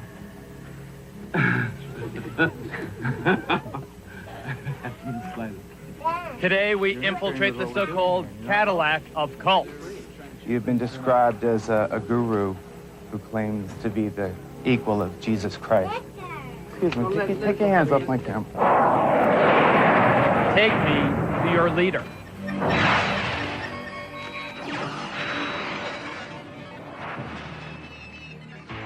Okay, we're back. Now we can move on to number 3. Yeah. Want to read that? Sure. Let me look at it here. Well, we're only on 3. All right. Let's say hypothetically, this is from Wave Shape. Let's say hypothetically you have to debate a normal American liberal who says there is no subliminal jihad. They agree to read 1 or 2 books and debate the thesis. Which books are you coming with, and what is your most accessible argument for speaking to the general audience viewing the debate? This is, for me, this is really a nightmare question because I just, like, the idea of, like, having a debate just sounds awful. Like, especially to debate a normal American, like, what does it even mean? What do normal American liberals even believe at this point? Like what kind of liberal is it? You know, is it like a super assume, Hillary liberal? Just for, you know, yes, like for the ease of trying to confront this question, I think we can assume they mean kind of like an NPR in this house we believe, like kind of liberal. So yeah. I don't know. And what exactly am I trying to convince them of? Because there's so many, like, different components and layers to, like, the subliminal jihad, you know? Like, I think, I'm trying to convince them, of what? Like, I like, think I maybe, any again... given thing, like what? Like that? I would say that trying to convince somebody from, just as a meta answer, I would probably not approach it in that way, because trying to get somebody who's totally like NPR pilled to get on board ontologically with the idea of the subliminal jihad is like an incredibly heavy lift. And I don't even think like that's why if you ask like, okay, 1 or 2 books, it would almost have to be, I feel like the subliminal jihad, at least in the positive sense, is waged on particular battlefronts of particular issues of historical note and things like that. And so, like I've always viewed it as focus on getting some, and it honestly depends with each person, because I think some people are a little bit more naturally open to maybe certain things that are often categorized as off limits. But they're not necessarily gonna ride with everything. So it's like for some people, you could convince them that the JFK assassination was a conspiracy.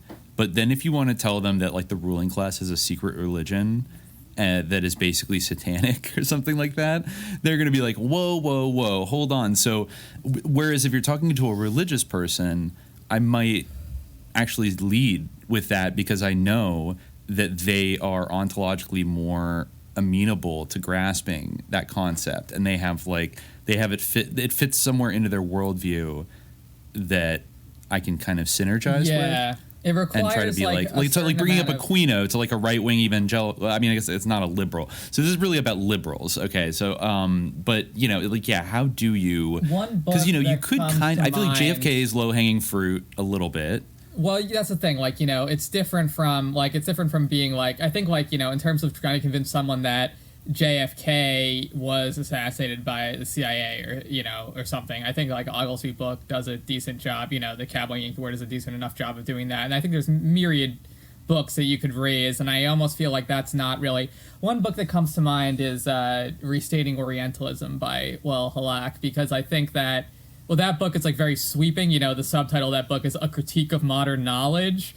But I feel like that, you know, it's both a critique, of course, of, you know, the institutions of like American academia and Euro-American academia and knowledge production and their connection with systems of power, colonialism and imperialism, and, you know, the critique of sort of in the myth of the Enlightenment and things like that. But it's also a critique of Edward Said and Orientalism, you know, while kind of building on that idea, talking about how, you know, this critique ultimately has a certain shallowness to it and it really needs to go deeper and to implicate some of the things that Said was very tolerant of, like, you know, the sort of institutions of Western knowledge production and all the disciplines around the discipline of Orientalism that he criticized, disciplines of history and of literature and things like that, English literature and things like, you know, or, you know, his critique was very literary, but didn't really critique the foundations of,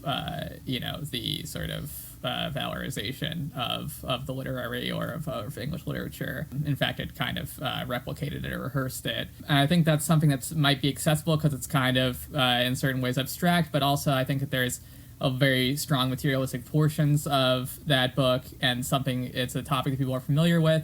And I think something like that lays the groundwork for, you know, a different epistemological approach that I feel like is key to the subliminal jihad as I conceive it. Another book that I mentioned a lot is Not of the Soul by Stefania Pandolfo. I think there's a lot of books that, you know, one could explore for this topic, but I think that's an accessible book in terms of getting people on board with the idea of like stepping outside like a super rationalist, materialist epistemology that I think you have to sometimes step outside of in order to grapple with the topics that we do on the show all the time. So those are two books that maybe I would recommend. Because I think that there's a lot of epistemological baggage I feel like that a normal American liberal has to overcome. Like a normal American liberal to me, I don't know, maybe something that is very essential to it is like a super a deep like attachment to the idea that like Mad Dog Mattis or whatever is like fundamentally good, like deep down or something like that, you know? Also that like America is like the greatest country in the world or whatever, and that like rationality and stats and data. So it really, you know, it's a daunting task. It's a huge mountain. There is a deep well of nervous optimism that we are indeed the good guys at the end of the day. And so it can be just as difficult as any like right-wing evangelical like patriot person who like loves America. It can be equally as difficult to get into like the head of a liberal and get them to even consider that there are people like operating like in like purposely nefarious ways to aggrandize their own power. They are very susceptible to, I think, what Gustavus Myers pointed out in kind of how corporate tycoons never got actually thrown in jail, as they were often, when they were caught doing a crime, it was usually decided they were a victim of circumstances. You know, it's like Mad Dog Mattis was a victim of circumstances when he went and like firebombed Fallujah and like killed 1 million civilians and like sprayed them with gas and shit. Yeah, you know, he was a victim of circumstances. What was he supposed to do? He was a Marine general or something. Like, I don't know. It's just this weird kind of thing, or just like not being able to accept that like anybody in like the Clinton or the Obama administration was like nefarious on purpose. And even at this point, having difficulty accepting the Bush-Cheney administration did things nefariously on purpose. They think kind of it's a weird kind of deflection thing that just like how, you know, Batman needs Joker, they need to kind of the cognitive dissonance needs to be handled somehow, and so they end up, I think. Yeah, I almost feel like I almost feel like it's not even about like intent, because intent, like, I mean, like, what is evil intent? What is nefarious intent? Like, very rarely are people self-conceiving as being evil, but there's a certain point where like it crosses the border of mattering, and we just need to like be able to disengage from these pieties, which I think that for someone who really, I think, is being indicated by the American liberal, a normal American liberal, you know, something they're deeply invested in. Like, to me, a normal American liberal is someone who like loves Hamilton, which is like such like that is a huge like epistemological gap from, I feel like, where we're operating from. Like, you know, that, like, if you are remotely, like, reachable, I feel like, then that is something that you would immediately recoil from. Like, this hideous, like, confused, like, repugnant, like, myth-making around, like, these people, you know? Like, again, like, I think the idea that, like, people, you know, operate within their circumstances that exist within history, like, that obviously is true and does make sense, but, like, the naivety about, like, that type of thing and that, like, that deep, like, like, you know, that deep commitment to this sort of, like, total myth and, like, delusion about, like, history and reality is something that, I almost feel like, you know, it's funny, because when you're dealing with people who are, like, normal American liberals, I feel like they are, I don't know, like, I'm just imagining certain people that I've known in my life, and it's like the incredible, like, arrogance and smugness about, like, your irrationality, when really they're, like, the most deluded people who you'll ever encounter. You know, like, there'll be the ones who'll be like, you really believe in, like, the devil? Or, you know, is it like, I'm sorry, what? You believe in the devil? And meanwhile, they believe that, like, Alexander Hamilton was an abolitionist or something, or like that he was, like, you know, that George Washington was a great man, like, you know, and not like a genocidal maniac. Exactly, like, exactly. You know, or that, George W. Bush is like a good man deep down. Mattis is a good man deep down. Like things like that, you know, or that, America is a force for good in the world. Like stuff like, it's just like... We've really gotten to a point now where they really are getting as deeply psyoped as, like, the right wing. Not that they never... like weren't psyoped, or you know what I mean, but like I feel like the right wing, like through kind of Fox News and talk radio and conservative online stuff like the Drudge Report, like they really got into the heads of their devotees in a very intense way kind of first, and like liberals have spent the last like 10-15 years like really trying to fine tune psyoping their own sort of followers. But it's gotten to a point now where it's like you turn on like NPR or something, and I feel like it is way more like it's hard to even like nail down a term for it without using one of their bullshit projection terms for like communism. Like it's totalitarian, it's like anti-free speech, it's like they're reading propaganda, but it is kind of like they're all reading from this like proudly like reading from like a propaganda script that is very manipulative. I feel like both have spiraled off and escalated and gotten worse. But I mean, I guess where liberals in theory maybe started from is a place that feels closer to where we're operating from. Like, you know, they don't like believe in like aggrandizing like selfishness. I mean, now I feel like there's a populist movement in on the right, like that is more significant, and that like theoretically believes like in the idea of like a social safety net and like uplifting the working class and things like that, although they're totally captured by forces that work against those things at every turn, like despite promising them. But that's really true of liberals as well, and it has been true for a long time. So like really, Gustavus was talking about it.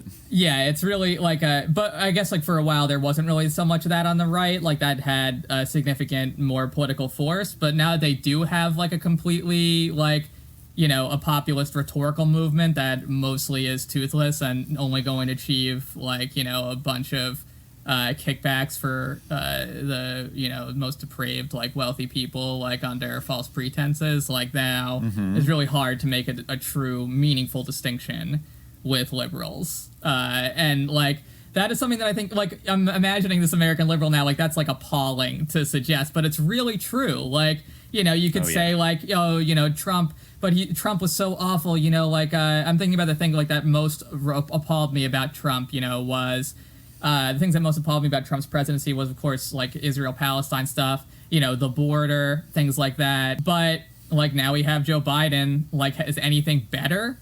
Not really. No. Some, like, you know, minor things, perhaps, like, there's a slight improvement, but it's certainly not significant enough that I want to give him any credit for it. Like, there's really should be a much more significant difference. The way in which the U.S. government presents itself to the world and to like its own citizens has changed. Like the branding has changed, but it's the same product at the end of the day. Yeah, like nothing in those like disaster areas. You know, I think that maybe will be a sobering realization for some people. You would think, probably not. Probably they won't be able to truly confront it. But you think it would be a sobering realization that these disaster areas, I think of particularly the border, a lot of Americans don't care about Israel-Palestine or an issue like that. But I think that the border was something that was a huge issue for many liberals during the Trump administration. But to see nothing change, and for Biden and Kamala to like double down on that and to not actually modify it at all and really kind of fulfill exactly what Trump said, which was that they agreed with him on this and that they were the architects of it. You know, I think that maybe will be I think that should be a sobering realization for people, but they probably won't be able to confront it.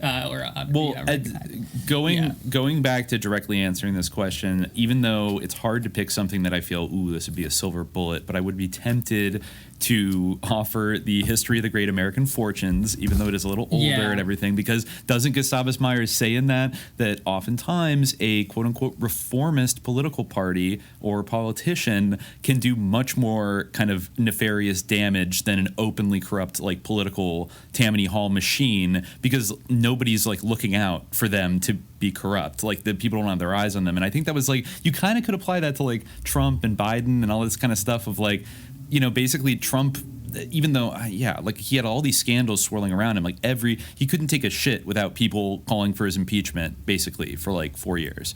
And like every little thing he did. Now, they showed a surprising reticence to not follow through, really. Maybe they will throw him in jail for taxes or some bullshit. But, you know, they never wanted to go into like his mob ties or like his connections to Adnan Khashoggi or anything like that. But they still were like harassing him all the time. Like people were making careers off of digging up dirt on Trump. And with Biden, it's going back to this kind of thing of, you know, didn't a CNN reporter ask like a week or two ago, like, sir, how can we cover you more compassionately, like in public? And it was just like, that's the mentality now. Like and I feel like even an earlier liberal from like the 90s would be embarrassed to ask that question to a president or a spokesperson in public, right? Yeah. Like that would just be like such simpery. Well, it switched polarities again, where you were kind of slipping back to the Obama era, where on the right, you know, it's the opposite, where they're like trying to tie everything to Biden and make everything about Biden personally and how like we need to be in power again. But it's just like not new under the sun. Not new under the sun. But but also, yeah, but I'm before just imagining, before I. Yeah. Oh, sorry. Wait. Yeah, we're gonna say another. Oh no! Say what you're gonna say. I was just saying. I'm just imagining this debate with like, I mean, another book I'd recommend to anybody is the Quran. I probably, if I had to actually do this debate, I might just like read the Quran, like you just like read it and like not actually engage with anything, because I can just imagine like having to debate this person and them being like, you've committed the fallacy where you said like and and therefore argument invalid, or something. We see y'all out here. We see y'all doing the fallacy out here in our Apple podcast reviews. Yeah, we get it. Okay. Did we get bad Apple podcast reviews about saying just a couple. They don't matter. Who gives a shit? But it's the only thing they can't. It's the only thing a liberal can say, because they can't come at us on the facts, because we got too many facts. They can't come at us on the facts. Yeah, all right. They can't hit us on the facts. And, I think that the other book I would recommend, even though I have my slight kind of, certain smaller issues with the book. I wouldn't say it's necessarily perfect, but Tom O'Neill's Chaos, about just everything surrounding the Manson murders, I feel like it actually is kind of, it's like lib optimized to basically get through to them. And I think that while it might be frustrating to people who are like McGowan pilled to read him kind of cautiously talking about how much he kind of, agonized over how he wouldn't be taken seriously and he wanted to get like all the facts and all this stuff, and maybe some people feel like he really could go farther, I still feel like he makes inferences in it that are pretty radical in any kind of, mainstream American culture around like the whole narrative around the 60s and the Manson thing. It also does have this kind of like courtroom, like legal kind of framework intrigue about it, of like this prosecutor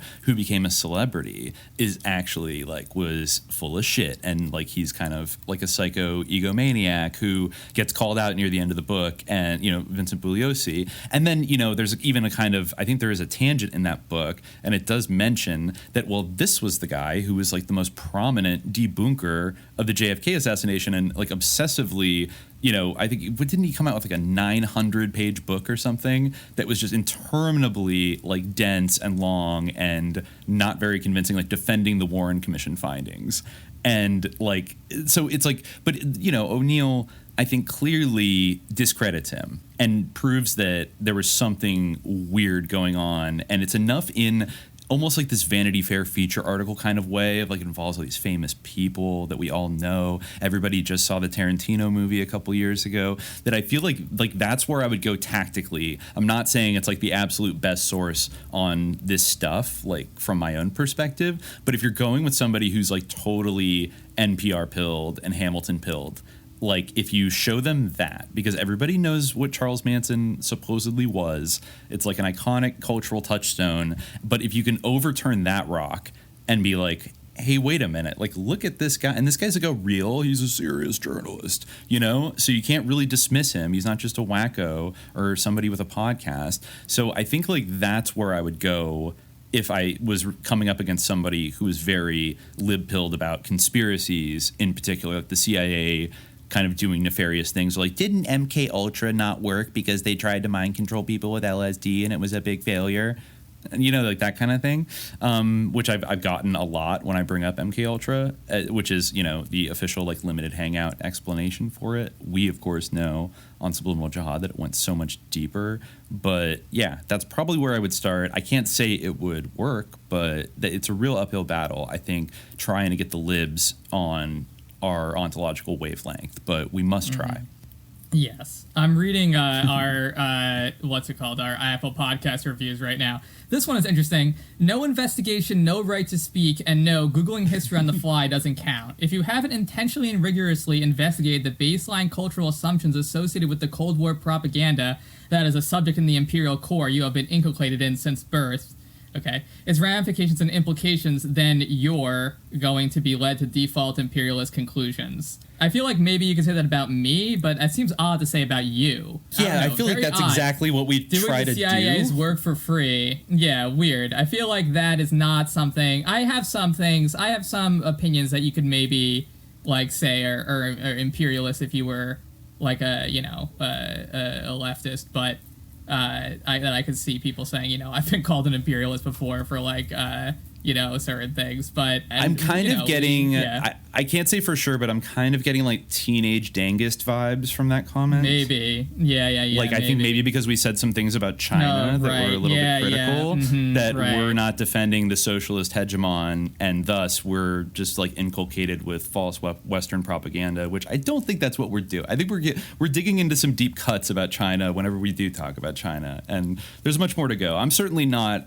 I mean, I would never support, any kind of like military confrontation, but, things are not the same as they were during the Cold War I. Yeah, exactly. Like we have an integrated economy. Yeah, exactly. There's a lot of on the table, like a war. Like anyone who thinks that it is, I just don't feel like that is credible. Yes, and I don't know what that. Yeah, no investigation, no right to speak. I mean, that's like a Maoist maxim. So I don't know. Maybe they're an MLM or something like that. But again, like I feel like I'm pretty like I haven't read a ton of Mao. I'm gonna be straight up about that. But I feel like I've probably said more positive things than negative things about Mao. Like I'm more in a kind of impulse of like people should just like people need to stop bashing Mao until we figure out the hell is going on ontologically. You know what I mean? Like kind of the same with Stalin. Like we need to stop bashing Stalin until we figure out what the hell like actually happened, because like we're running. That's exactly what we try to do all the fucking time. I don't know. We bring up Grover Fur. Like, what do you want? Like, you know what I mean? Like, we're trying to unpack these imperialist assumptions that yes, we were raised with as Americans. Yeah. That's part of the journey. It's part of the climb. We're trying to unpack all the bullshit that we learned in school. Nothing to be done and about in our culture. So a lot of references to the and uhs, yes. Particularly singling out me. Khalid is an awful speaker. Yes, I know. Well, I don't know what to tell you. I mean, we're just shooting the shit here. We're just talking. This is just a conversation. I'm not like giving. I'm not preparing for a debate with the American liberal here. This is a good one. Evidently, editing is sus. Well, it is. It is sus. But too much editing is sus. This one's my favorite. We do edit though. Yeah, this is my favorite. Like 75% of their content is interesting and worth following up on, but the rest is pretty embarrassing. Their default position when confronted by an event that strikes them as odd is to attribute it to a genie. Really, Bigfoot and Mothman? We're leaning towards genies, folks. A guy wearing a hat in the background of a grainy video whose features are too hard to make out? Clearly a genie. Not a podcast I let other people catch me listening to. Sounds like someone's a little too self-conscious, and well, a little afraid of they're Jinn, considering a Jinn. Jinn. Wow. Yeah, I don't know why he's glossing Jinn as genie. A little bit. Yeah. But yeah. Aladdin fan 69 is triggered. Yeah. Well, I mean that is a. I mean, you know, that is actually a helpful review of our podcast. You know, if someone was, you know, not wanting to hear about how things might be Jinn, and they probably shouldn't listen, you know. So I can tolerate that one because I think that you know, to each their looking at the reviews, they actually might be helped by that. Yeah, but that's the kind of shit we would have to confront if we were to sort of go head to head with some liberals. Is it would be shit like that, like you talk about Jinn too much, you say and you know, and I just don't you know think what I mean? Spectral evidence of Jinn can be. Yeah, exactly. You say well, yeah, we would lose. Dimitri would have to be the debate representative because I guess would lose the debate. Unless I were rigorously prepared with prefabricated monologues to deliver a speech, because otherwise I would use filler words while I was thinking or something like that. So I would inherently lose because the audience would be like, not very persuasive. The narrative. Yeah, but you can also Mm-hmm. kind of like Foucault at the Chomsky debate. Like you can read long passages of dense text really fast without stumbling, which would be kind of a flex for a long period of time. Yeah, that would be that would be a flex though. They'd be a little intimidated by your ability to talk, to read and to read dense works like that quickly. It would start to make their head spin and they would get nervous probably. Yeah, well, I'd have to just write. I'd have to do what some of these podcasts do and just write out a long speech, and then I wouldn't have to say more during it. But you know, I mean, whatever. Like if we were gonna write a long 3-hour speech every week, it would just be too much work. You know, we have lives. You know, we put a lot of work into the podcast, but we're gonna just talk like we're having a normal conversation. I am gradually working on making it louder for anybody who's offered that. Critique. Yeah. Yes, you mentioned it will be louder. You can listen to it on your speakerphone. Last I checked, we only had positive reviews and no people calling us in the CIA. So you know, I had to brush up. But anyway, that's besides. That's the point here. Yeah, it happens. So it's inevitable. We've already been defeated in this debate with our with our Apple reviewers. So I don't know how well I would fare in the debate with the American liberal, but we'll see. Hopefully, none of them challenge us. Hopefully, none of them debate me. Hopefully not. I mean, maybe we would debate another podcast that was more adjacent to us. You know, maybe I don't know. Maybe I could see that happening. Yeah. Okay. I don't know. Well, I just don't want to debate anything because I don't think that helps anything. I just don't think that debates ever change anyone's mind. I think that they just make people dig in deeper. Yes, exactly. There's so many intra-left debates going on right now of these bigger kind of accounts. You know, it's like you got the Young Turks are fighting Jimmy Dore, and so-and-so's Glenn Greenwald is fighting a new person every week, and everyone's having debates and then quote tweeting each other about I actually owned you, and then their followers are like, no, you got owned, and it's so lame. Mm-hmm. Yeah. Anyways, okay, let's move on to number 4. We can probably make this quick because this will be an episode, but TT Boy writes, any commentary on the Boston bombers' uncle's links with the CIA? Well, yes, his uncle probably was a CIA operative. His uncle Ruslan Tsarnaev, who married the daughter of Graham Fuller, who was instrumental in the 1980s in Operation Cyclone, Bill Casey's plan to, support the Mujahideen. There's a shitload there. It's incredibly sus. But like I said, I think we have a few books on it, and we're going to do a deep dive one of these days. But just rest assured, Uncle Russ is sus. I found a hilarious article. No wonder this is such a ridiculous article. It's by Asra Nomani, who's known as being I'm Muslim, but I basically the Islamophobic Muslim, you know. Okay. Sort of the Candace Owens of Muslims, but it was in the Washington Post of all places, and it was called. It's headlined "Muslims have a problem. Uncle Ruslan may have the answer," and it's all about just how we need to shame, people for being Doing losers, terrorism. like he famously did. Yes, exactly. Yeah, you're right, because he did. He went out very bizarrely and was like, my nephews are losers, and like I hate them, like I disown them. And wait, so this article was applauding Uncle Russ. Yes, it said what I heard. Someone asked him, do you think they got radicalized in the mosque in that area? I asked. I guess she was the one who asked the question, maybe? What I heard, I couldn't believe. I've become so used to the tactic of deflection. He looked me straight in the eye and said, most likely somebody radicalized them. But it's not my brother who just moved back to Russia, who spent his life bringing bread to their table, fixing cars.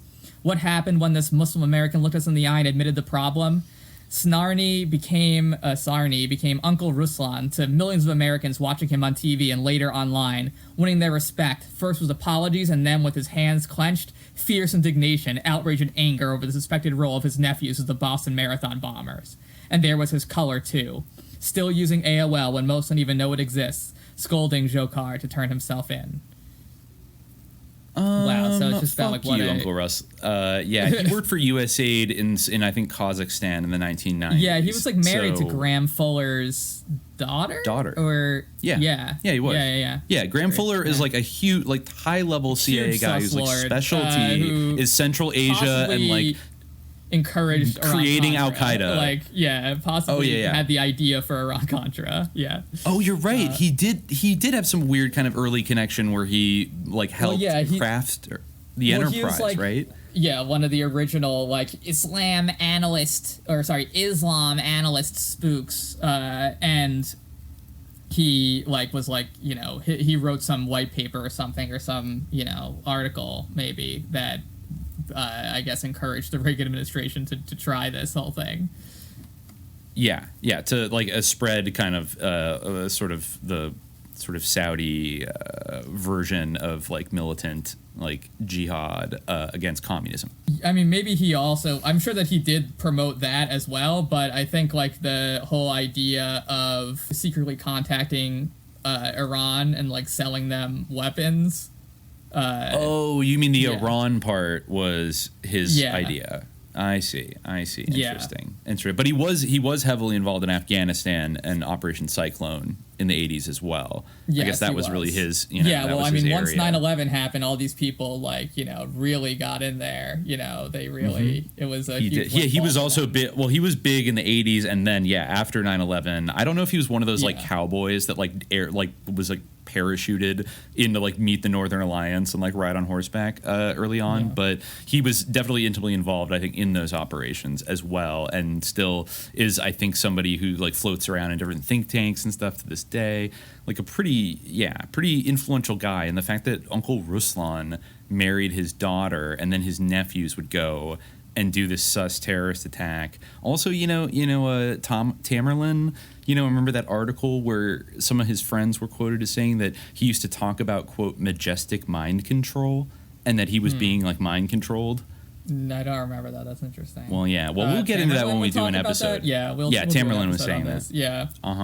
Yeah, and just also like the Jokars. I mean, come on, his Twitter account where he was like tweeting, I think both before and after. I mean, his name isn't pronounced Jokar. It's just Jahar. I know. I mean, Jokar. That's not really. Of course. I'm gonna throw that one out. Let's not. No. I'm not gonna throw that shit out because it is too close. It's like too close, and the way people would pronounce it usually on American news was like Djokar Tsarnaev, right? I mean, or Jokar, it's just like or Jokar Tsarnaev. It's just like, people have names that are not. I'm just saying there's Dracularity there. I mean, it's eerie. It's fucking eerie. It happened right after the James Holmes It's also not Batman spelled Joker like shooting. Jokar. It's just DZ. It is close enough. No, it is. There's no close J enough. in it. It just ends in RA. Well, okay, in Slavic languages, in Slavic.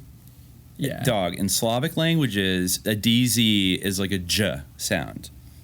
Yeah, that's Jokar. True. I'm looking at DZHOKHAR, which of course in English transliteration probably from Cyrillic, but it's Joker. It definitely sounds like Joker. It's like, I'm just saying, you know, maybe it like means Khalid. nothing, but it's like Khalid. Is it, you know? So well, it's like you could say Jahar. Khalid maybe a little bit It's more different like ways, Khalid. but Yeah, it's like- close enough. Dramatically, it is absolutely like very similar. It doesn't mean Joker, but it just phonetically, it sounds that way when it gets I don't repeated know. day in and day out on the news.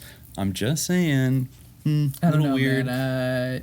There's so Yeah. much layers of weird. I'm not hanging the entire weirdness of the case on that. I'm just saying, on top of everything else, it's like they selected somebody whose name sounds like Joker.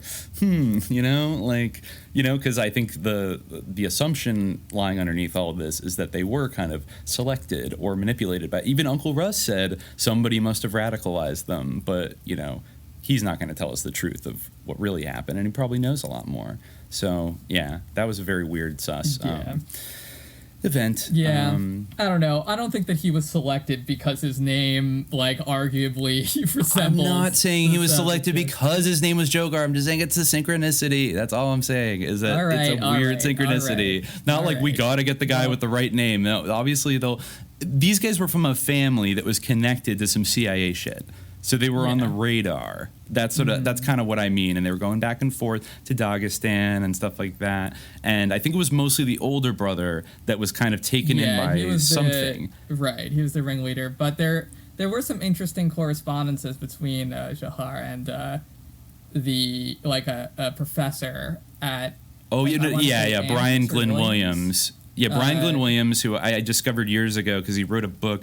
When I was researching drone warfare, he wrote a book called Predators, I think in like 2010, about the U.S. military's drone program. And then he wrote a book, which I think we're going to do a whole thing on, called Inferno in Chechnya, because he is a former CIA officer and was one of the guys who was dropped into Afghanistan after 9/11 and has done things in various of the Central Asian ex-Soviet republic, and then was a teacher, I think, at UMass Amherst in I think like Middle Eastern studies, and just so happened to be of Islamic history.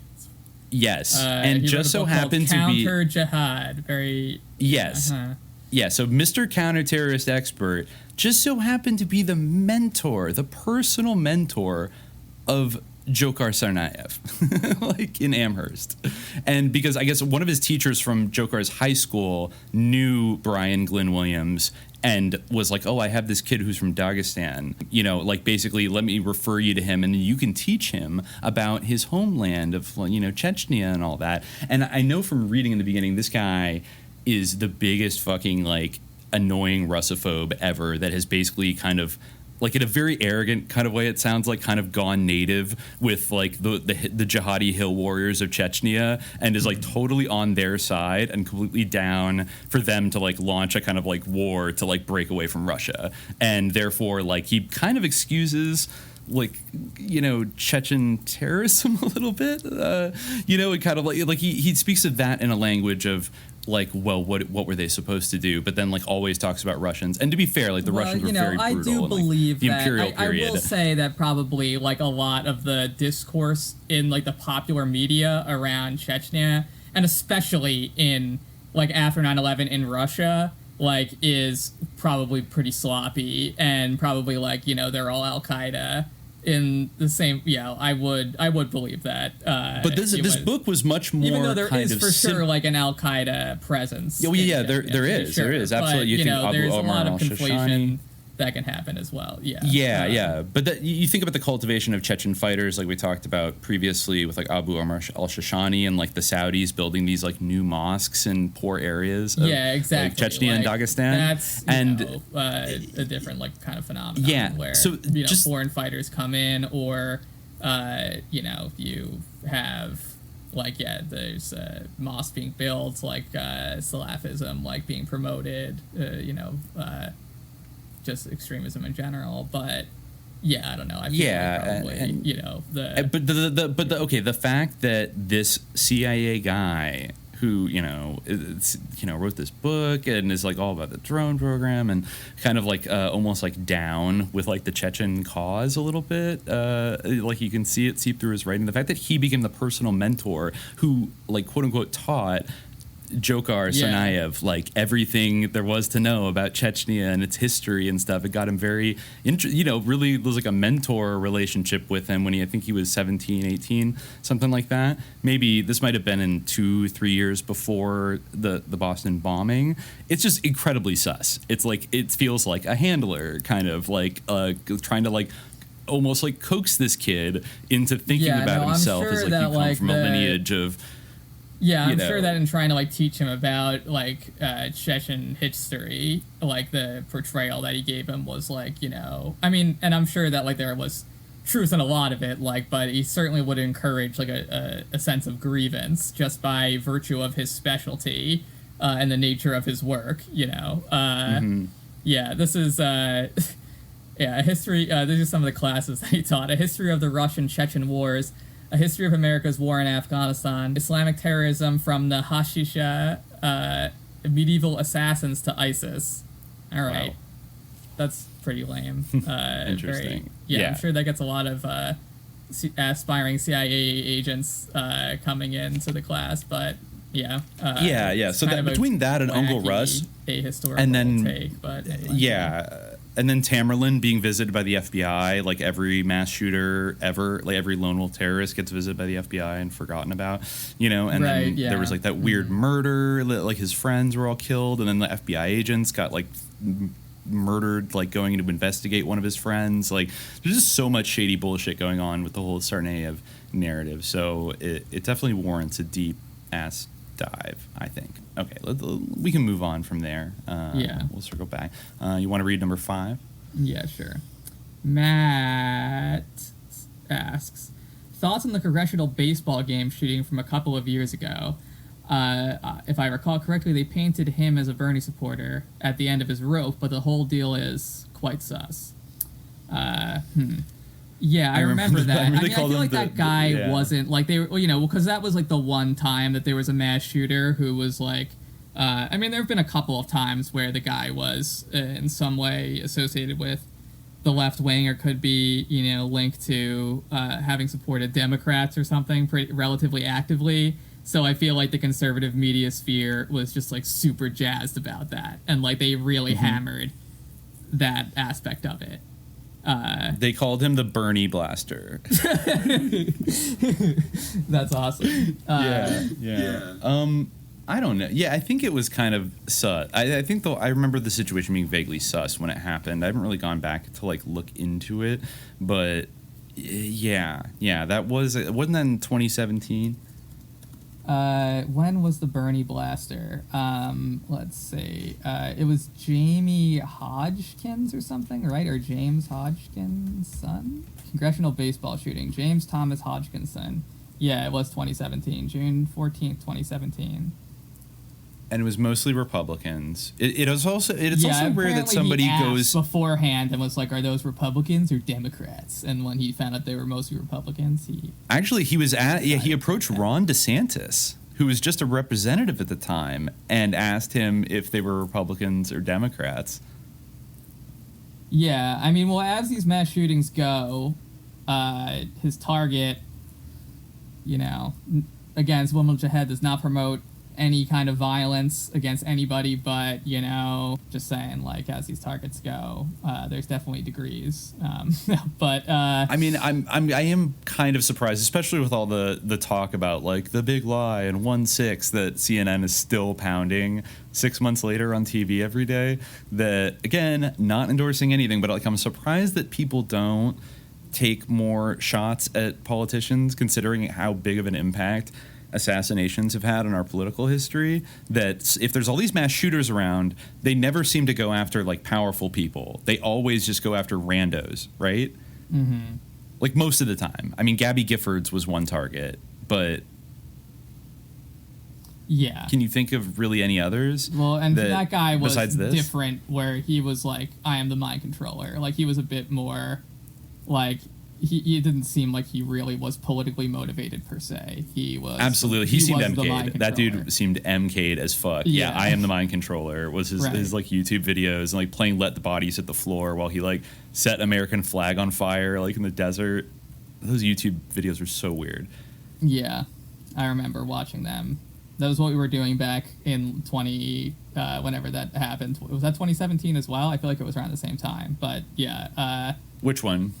Gabby. Oh no, that was 2011. No, yeah, it was like 2011. Yeah, that was a long time ago. Yeah, that was way before the Bernie Blaster incident. Way back. I felt like they were around the same time, but I guess they were just similar, so I was conflating them in my mind. But I remember like the day of like watching the mind controller videos in your old apartment. I remember it too. Yeah. Oh God. Yeah. I wonder if they're still up somewhere. Actually, this shooter though, was a volunteer on Bernie's campaign, and Bernie had to go to the Senate floor and say he was sickened by this despicable act, you know? And so real change can only come about through nonviolent action, and anything else runs counter to our most deeply held American values.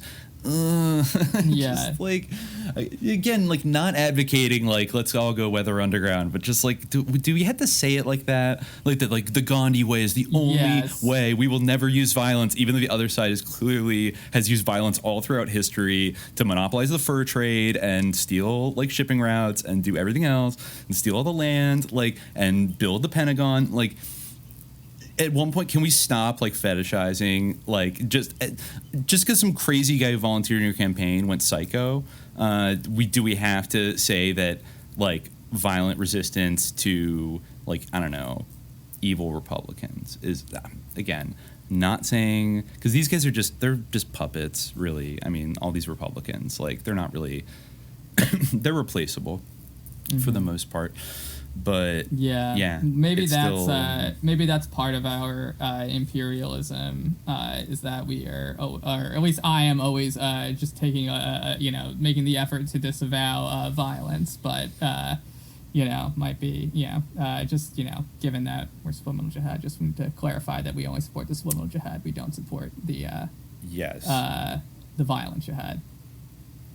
Well, I don't support adventurism. Okay, I don't support reckless adventurism. That's really where it comes from for me, and that's like the main reason. It's not productive in this context, like at this point, to like do propaganda of the deed and be like a social revolutionary and run around. It's like when the Russian Revolution happened, the SRs like kept wanting to be like, let's just go like shoot people. Like, I don't know, like they're, and Lenin was like, yo, chill out. You're kind of doing an infantile disorder right now. And people got mad, and then anarchist or an SR went and shot him.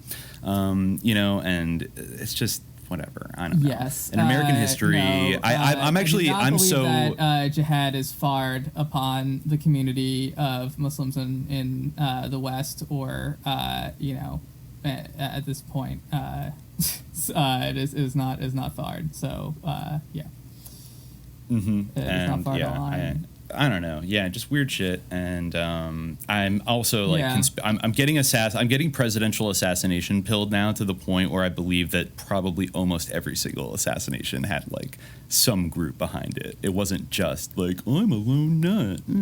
Like I'd say like that probably the majority had something behind it. Like Lincoln, we'll get to him one day. But I think Andrew Garfield, through, like all these potential assassins. Not Andrew Garfield, or all these past assassins. We need to go through the fine tooth comb. I mean, I really want to do the Lincoln assassination because there's all sorts of sus things there that I've come across, like doing research for the podcast and things. So yeah, exactly. Okay, so we can. You want to do one more and then take one more break? Oh, Elsa. Yeah, sure. I feel like we didn't quite illuminate the Bernie. Well, I don't really know too much. I mean, this guy seemed like, I guess maybe he seemed a little bit too normal. That was maybe what was odd about him. That he seemed like to have it a bit too together. He wasn't talking about how he was the Bernie blaster, but I don't really know. Is there anything more to him that you came across? That was like not really. I mean, it was definitely politically instrumentalized, but I just feel like they would do that with anything where there's like any possible way to make a connection to like the Antifa or to the Democrats or whatever. They're gonna run with it as hard as possible. So, I don't know if that and I mean this guy feels like just out of place. Like he had like a long kind of police record, domestic violence record, and like was almost would have been ineligible to buy firearms because of a domestic battery charge, but the victim refused to testify, so it was dropped. I guess, and he's 66 years old. He was living in a van in Alexandria. His home inspection business had, I guess, kind of failed by that time, and went to the YMCA a lot. He was running out of money, unemployed at the time of the event, looking for some local employment. He was married for 30 years, and it appears that marriage was not going very well. It was just a pattern of life where you could tell things were not going very well.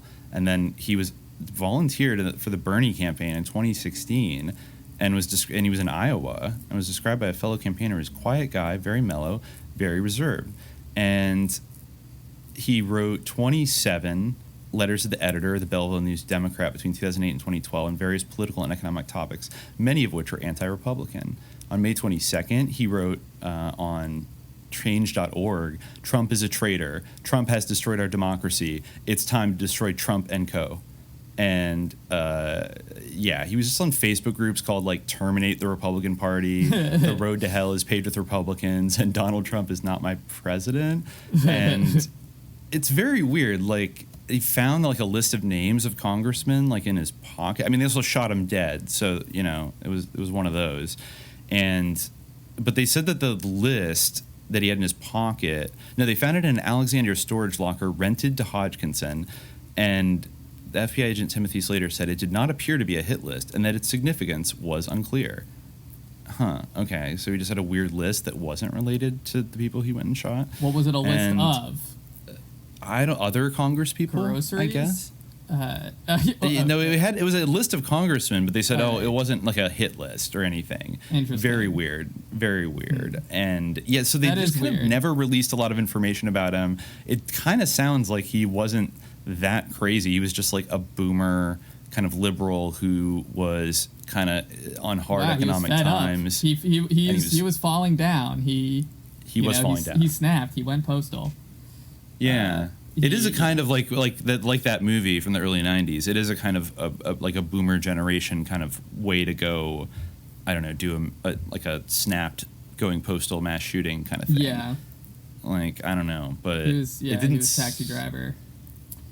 Maybe there was something in all that hysterical liberal kind of Trump is a traitor Facebook group stuff that kind of like Joker poker just. It caught him in a vulnerable state. The natural conclusion almost would be, Chomsky said Trump is the greatest criminal in history. He's worse than Hitler. would you kill Hitler if you could?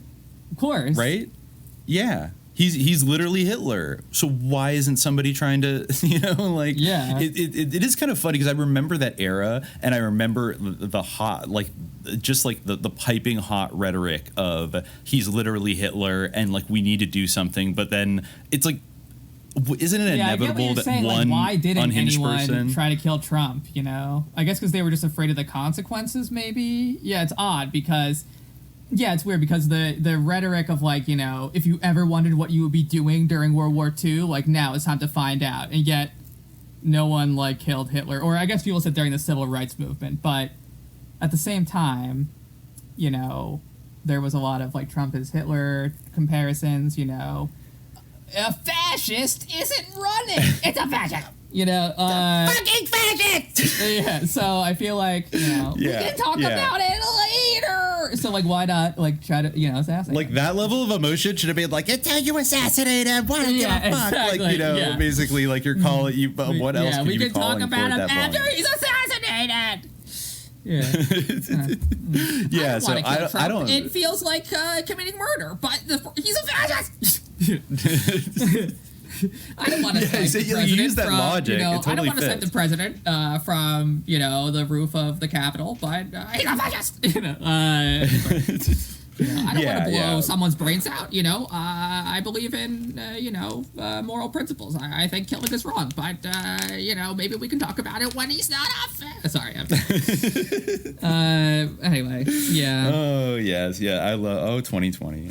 Yeah. Beautiful year. Okay, but no, yeah, it makes sense. It makes in the same way that, you have QAnon people going to, rescue the children from, a boat or whatever.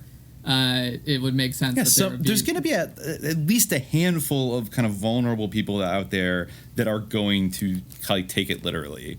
So maybe that does suggest like a certain there is some kind of divide maybe that we can still suss out between like these really brainwashed libs and these really brainwashed Republicans, because they do, like, the Republicans seem actually like a bit more sincere or like committed to their beliefs, whereas the libs, maybe they have like a level of cynicism or like venal self-interest where they won't like go all the way with it or like put their money where their mouth is in a certain way. Some maybe perhaps will, like James Hodgkinson, but yeah. But they'll get very mad at you if you ever bring that up. Yeah. Like, they want to be hypothetically willing to assassinate Trump themselves, but they also don't want to admit it because he is POTUS after all.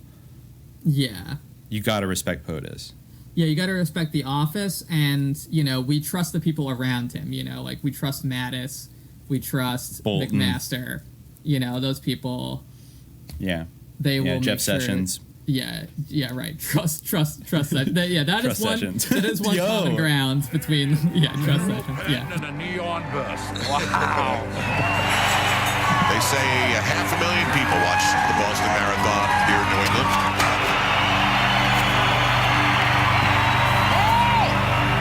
Hey, you behaving yourself?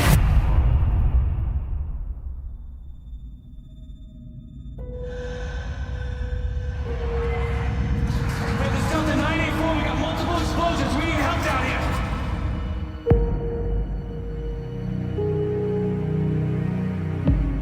We've got to decide who's running this, and we have to decide quickly. It's terrorism. We'll take it. And let's get an evidence grid started right over there. Clock is ticking. The world is watching. The suspect seen on the surveillance cameras. 2 bombers. We gotta find these guys before they do this to someone else. We can't have our citizens on the streets with all these threats. Every inch of this city is getting searched. We're shutting it down. A taxi picked up a guy matching White Hat's description. Could be he's on his way to New York. Are there more bombs?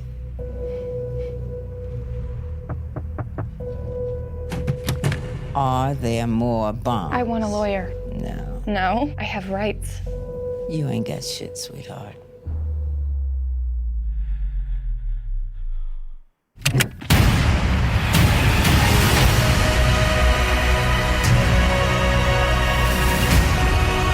What I saw today, good versus evil,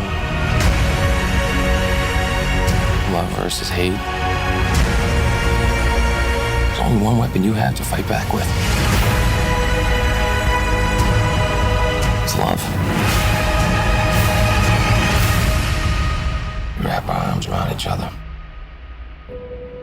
I don't think there's any way that they can ever win. All right, we're back. So we have question 6 now. Is this me or you? I think it's you, right? Yeah, I read one from Matt. Matt, that's right. Okay, Yeah. so The Hague ICC asks, I haven't listened to all the Q&A eps yet, so I don't know if this has been covered, but I don't really see any discussion in the grotto, but what the fuck was up with Elsagate? This is one of the strangest internet phenomenon I've ever seen, and it's really hard for me to explain how all these videos get made and promoted just as some prank or art project. It feels to me like it has to be some kind of predictive programming thing, but I have no idea. I feel like we're really in for something dark when the generation of children who were 4 to 6 during the peak Elsagate years finally start getting old enough to do something real. Yikes. I forget. Did we discuss Elsagate on a previous Q&A? No, I don't think that we ever have. I mean, we probably brought up Elsagate before on the show, but I don't think we ever actually discussed it on the Q&A episode. But we definitely didn't. But I think that the like more conventional explanation, the sort of the not predictive program explanation for Elsagate would be that, you know, they're like these operations, like maybe outside the United States or something, that sort of use like SEO bots or whatever to make these very cheap videos almost. I think that like from my own viewing of Elsagate videos, which I have done like a fair amount of, like, and I think that Dimitri, you have as well, from like when this was first blowing up, like they seem to almost be algorithmically generated, like that there is some SEO component to it, like that the scenarios are like somehow automatically generated. So I think that like there's like this sort of cheap animation process that is done. Maybe that's not like by a machine, but like by, you know, actual like animators, like very cheaply and very quickly, just to like glut YouTube with these videos featuring these popular characters, so that when kids are watching, you know, Frozen or Joker or Spider-Man videos, then the algorithm will like hook them onto this and just play these ElsaGate videos that they'll then profit from. I feel like that would be like the base level conventional explanation for it. Like, is there some like sus weird predictive programming aspect to it? Maybe, because they are like quite horrifying, and like the effect that they have is very maddening. Like the music that is played and like the scenarios are just like weird. Like in a way, it is maybe like, you know, some of it is like stuff you might come up with like if you were playing with action figures and like you're a kid, but some of it is just like weird, you know, like yeah, like some of it's like I think Elsa cuts up Spider-Man's fingers, like Elsa has a brain belly, you know, or like stuff like you know, like exactly. Spider-Man like really buries Elsa's head, like Annabelle pushes Elsa off building, or like things like like exactly. And I think there are levels to ElsaGate where I think that kind of algorithm chasing thing is one aspect of it, but you know, there's a very popular Medium article. I think it might have been titled "We Need to Talk About ElsaGate." This is from 2018, and that's what kind of kicked this whole thing off. So if anybody wants to really do like the dive, that is a good place to start, because that kicked off this craze, and it freaked the shit out of a lot of people. And so there were these kind of just almost like AI generated cartoons that were super shitty. They usually would go on for a really long time. Like some of these videos were like 20 hours long or something that you would get, that the algorithm would feed you, and they were like tailor made to be offered up on YouTube Kids, like you said, after they watched a Spider-Man or an Elsa video, and it was always these big comic book characters.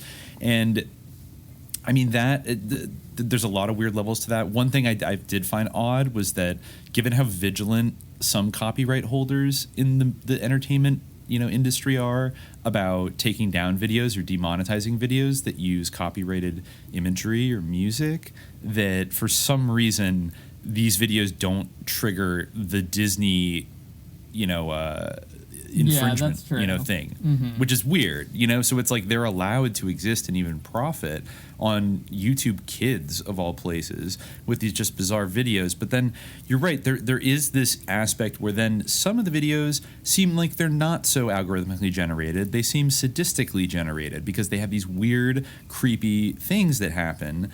And you know, that's a whole nother level of basically, like this kind of dissonant, vaguely upsetting, but often in a way that's kind of like, if you're a parent and you're busy and like you hand your toddler an iPad, or they're like watching on like the TV monitor, and you're kind of like, you're listening to like the din din din, like this is creepy jingle, like Twinkle Twinkle Little Star or something, like you might not actually be like paying close attention and seeing that like Elsa is getting like kidnapped and sold into sex slavery, which I think there was actually like a video where like the Joker kidnaps Elsa and Elsa makes her into a stripper kidnapped. or something. There's a lot of kidnapping. I don't know about makes her into a stripper. I feel, it was something like that. Like he makes him his slave or something like that. Yeah, like exactly. He sells her into slavery.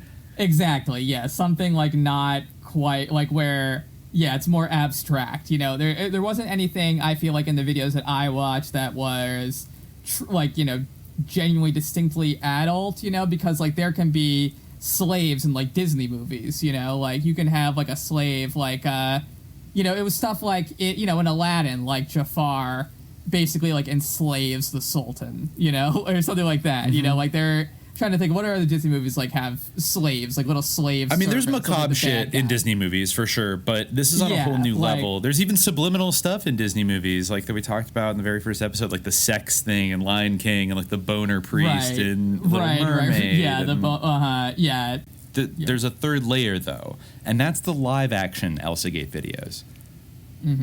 And those are a little different category, because these are real people dressing up in Spider-Man and Elsa costumes. Yeah, and like running but around. They it never usually looks speak. They just sort of act, and similar to the Elsa Gate video, it's like a dumb show, basically. Right? They all kind of make sounds like they're the gobbledygooker. Like they all just like Spider-Man just goes like all the time. It's very creepy. And you know, kind of gesticulates like it's all commedia dell'arte, like, you know, physical comedy. But even those, you know, and they seem to be acted by kind of like young adults, and they're usually in some kind of weird generic suburb that has got to be like Orange County or Florida, I'm guessing. That's what I've always pegged it as, but like very cookie cutter, kind of a suburban area. It's like they have a house out somewhere and they're just shooting like videos all day of, it's like a weird kind of TikTok house sort of thing, kind of vibe, but like it's not designed to be cool. It has the vibe of the houses that they rent for like, you know, porn and stuff. You know, like an empty like McMansion, like in the suburbs or something like that. Right. It's got that kind of weird vibe to it. And I remember one where like the Joker is running around in the streets of this like suburban street with like an AK-47, like shooting at like Elsa and Spider-Man, and then like the Hulk like runs him over in his car or something. And it's all done, you know, very comically, but it's just like weird. And that, you know, we know that that's not created by an algorithm because these are real people acting in it. And I can't remember if there are children in those videos, but I think there are other videos too that maybe aren't necessarily like with superheroes or whatever. Isn't there a whole genre of like toy unboxing? Some of the stuff, like I can still see some, like Spider-Man cuts Elsa's hair with Fairy, Captain America, Joker, fun superhero in real life. I remember actually some of these videos like being the original stuff. Yeah, like you know, they're still on YouTube. Yeah, Spider-Man. What did you type? Did you type Elsa Gate? I tried to find the video of the Joker shooting at Elsa and Spider-Man. So I typed Joker shooting at Elsa and Spider-Man. Yeah, and I found not that video, but a bunch of stuff. And Elsa there's turns also evil, pink Spider-Girl, Joker, superhero fun in real life. That's another thing about this, is that like there's a whole separate character of like Orange Spider-Man, who is like not to be confused with normal Spider-Man, but he's Orange Spider-Man. Is he evil or no? He's just Orange Spider-Man. You know, it doesn't. You know, there's nothing in particular about him other than him being Orange Spider-Man. You know, like they just like do these weird scenarios. So I feel like, you know, there's a lot of different like subcategories. You can still find one version of it that is kind of creepy, and it's called Finger Family. Oh and yeah, I believe right. that one has a very creepy, hypnotic kind of vibe to it, where I think it's like everyone in the family is like a finger, and it's like a nursery rhyme song. But I'm just like, I typed it in right now, maybe because it didn't get as much flack as, you know, the Elsa like, videos. But if you just look at Finger Family, it's like weird, Daddy Finger nursery rhymes, Finger Family, Coco Chameleon, 35-minute, like a lot of like, you know, half-hour finger, and then a lot of these have like real hosts that are like middle-aged dudes that are like, I don't know, they host channels where they sing Finger Family nursery rhymes, and then there's a lot of digital versions that, you know, learning colors with baby fun play game, learn colors for children. A lot of these are geared towards like they're educational kind of games for like, it's good to put your child in front of this game because it'll teach them like colors and shapes and things like that. But the vibe of so many of them is with these weird kind of cartoon characters, and the repetitious like hypnotic aspect of it is very weird. And oh yeah, I see one here, like Keisha play filling water in balloons, Daddy Finger nursery rhymes, learn colors with balloons. Oh, and Peppa Pig, that's another one that comes up a lot, is like bootleg Peppa Pig videos on YouTube that take these sadistic turns that, and you know, I think even Vigilant Citizen himself, you know, has focused on Peppa Pig before, even before Elsa Gate, as having these weird MK vibes, like even the actual cartoon. And then all this whole genre of like bootleg Peppa Pig, because the animation's so shitty, anybody can kind of do it. And a lot of those involve like Peppa Pig was a big gets like thing in the original Elsa Gate, that they were like Peppa Pig horror parodies or something that people were seeing, and like they were like grotesque in some way. Yeah. And also, like, a lot of it was like Peppa Pig getting injections that were like painful, and that's actually something. There's like recap videos on YouTube today of like what's with all the injections, and that's something you see in like Elsa Spidey videos, in Peppa Pig, in like every genre of this ElsaGate shit. You see a lot of like kids getting injections, and like, oh my god, like were they predictive programming for like 6-year-olds to get the vaccines? I don't know, but like, well, or yeah, just, and I don't that know. I feel like again, like Just that in I feel general. like it's kind of like I almost feel like again, obviously these videos, like I don't even think the animated videos are truly like a computer can make them on its own. I think that Maybe someone not, must you're be right. either animating them, and obviously someone's acting in them or like kind of directing them. But I feel like maybe the scenarios like are, and not to say that that isn't equally pernicious, because like it's like the dregs of our like toxic culture that are like producing these scenarios. Like these are things that, I don't know, in a way it's like the detritus of like a child's like experience and like their nightmares almost. Yeah, some of these videos, like just scrolling through YouTube right now, you can sort of still see like they're on these channels that often don't have any other videos on them, but I really do think that they are like the initial videos, and they're still creepy. And some of them have like inappropriate warnings on them, but you know, yeah, they like they don't have like it doesn't seem to be the same amount. It does seem like there has been some kind of crackdown on them, but like they're dispersed over these individual accounts, and they do still exist. Yeah, there's and one, there's still these like frozen compilations. It's just like a whole playlist. Yeah, of them. and some of these videos were like at the top of the kind of hit list of like the most watched things on YouTube. Like I think in 2018 that was another thing that I discovered is like so much of so many clicks, and who knows, is it like bots or something like that? But it I was think like it must be they must be doing some kind of thing to drive up the traffic as well. But like some kind of SEO. That's the creepy vibe, is that these people, I'm just looking at like the terrified like soy face of like this account Steve and Maggie in the sidebar here, like where I guess I don't know, it's like a mummy and like a robot and like just his face like into the camera, and like it's the kind of format where people will, there's like no level to which people won't go of just like awful, like producing like weird awful crap. Like I don't know what to make of all these grown men doing like children's nursery rhyme like spam channels or whatever. Like I'm looking at another one, Teehee Town, that has 2.5 million subscribers. They have a song that is an hour and 8 minutes long, a video, Scary Songs for Kids, The Missing Face, Funny Finger Family Song for Children, Teehee Town. And it's like basically there's like a witch and she's brewing a cauldron right now, and I don't know if it's like the same song on loop, but it's like a demonic face with like skeletons dancing around it with like psychedelic eyes glowing at you. It's let me just give it to you real quick so you can in Discord so you can see what I'm looking at, because and one of them is dressed up as Spider-Man. One of the little kid cartoon characters is like in a Spider-Man costume. This is literally demonic. Long. Why is this an hour? Yeah. The other thing about this is this is like an hour long. Yes. Oh, I remember this exact song. They're like reusing this song too, because I've heard this like, you know, like witches' eyes, where are you? I've heard this exact song. Go to 26 minutes in and just listen to it for a second. All right, I'm going to 26 minutes. Let's see. Here I am, how do you do? And like dancing Grateful Dead skeletons. No. It's a kid basically wearing like a Spider-Man outfit. They keep saying, "Where are you?" And then the skull demon pops up. And I'm getting like with like a psychedelic eye. whispers of like blue skeleton. Blue skeleton. What is This is like about? playing the Finger Family game, but with like finding demons in a haunted house.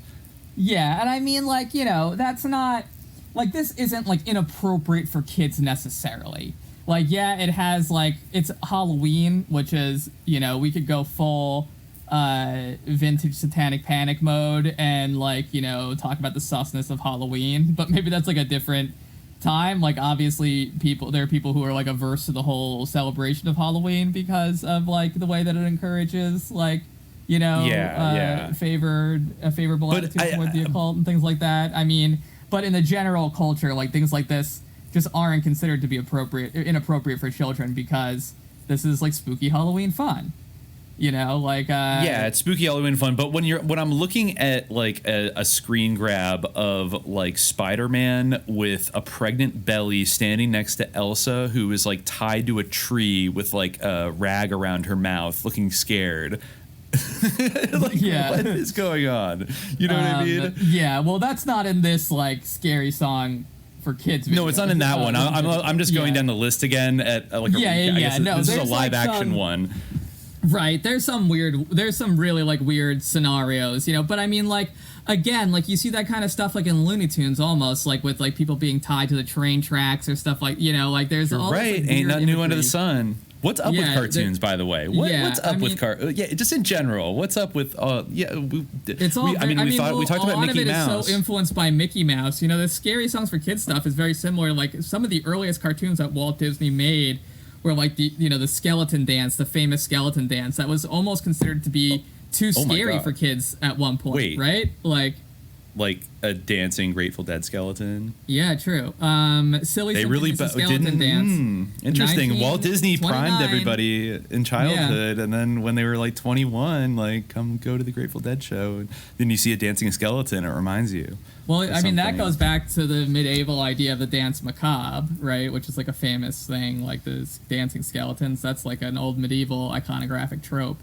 But yeah, one of Walt Disney's like earliest cartoons was this dancing skeletons. I wonder if it was before or after like he got famous with Mickey Mouse. But either way, like it was a big, famous Silly Symphonies thing, and I think that it was even like I remember reading somewhere that it was considered to be too scary or something, or that it was. Oh yeah, the New York Times reported that the film had been banned in Denmark for being too macabre.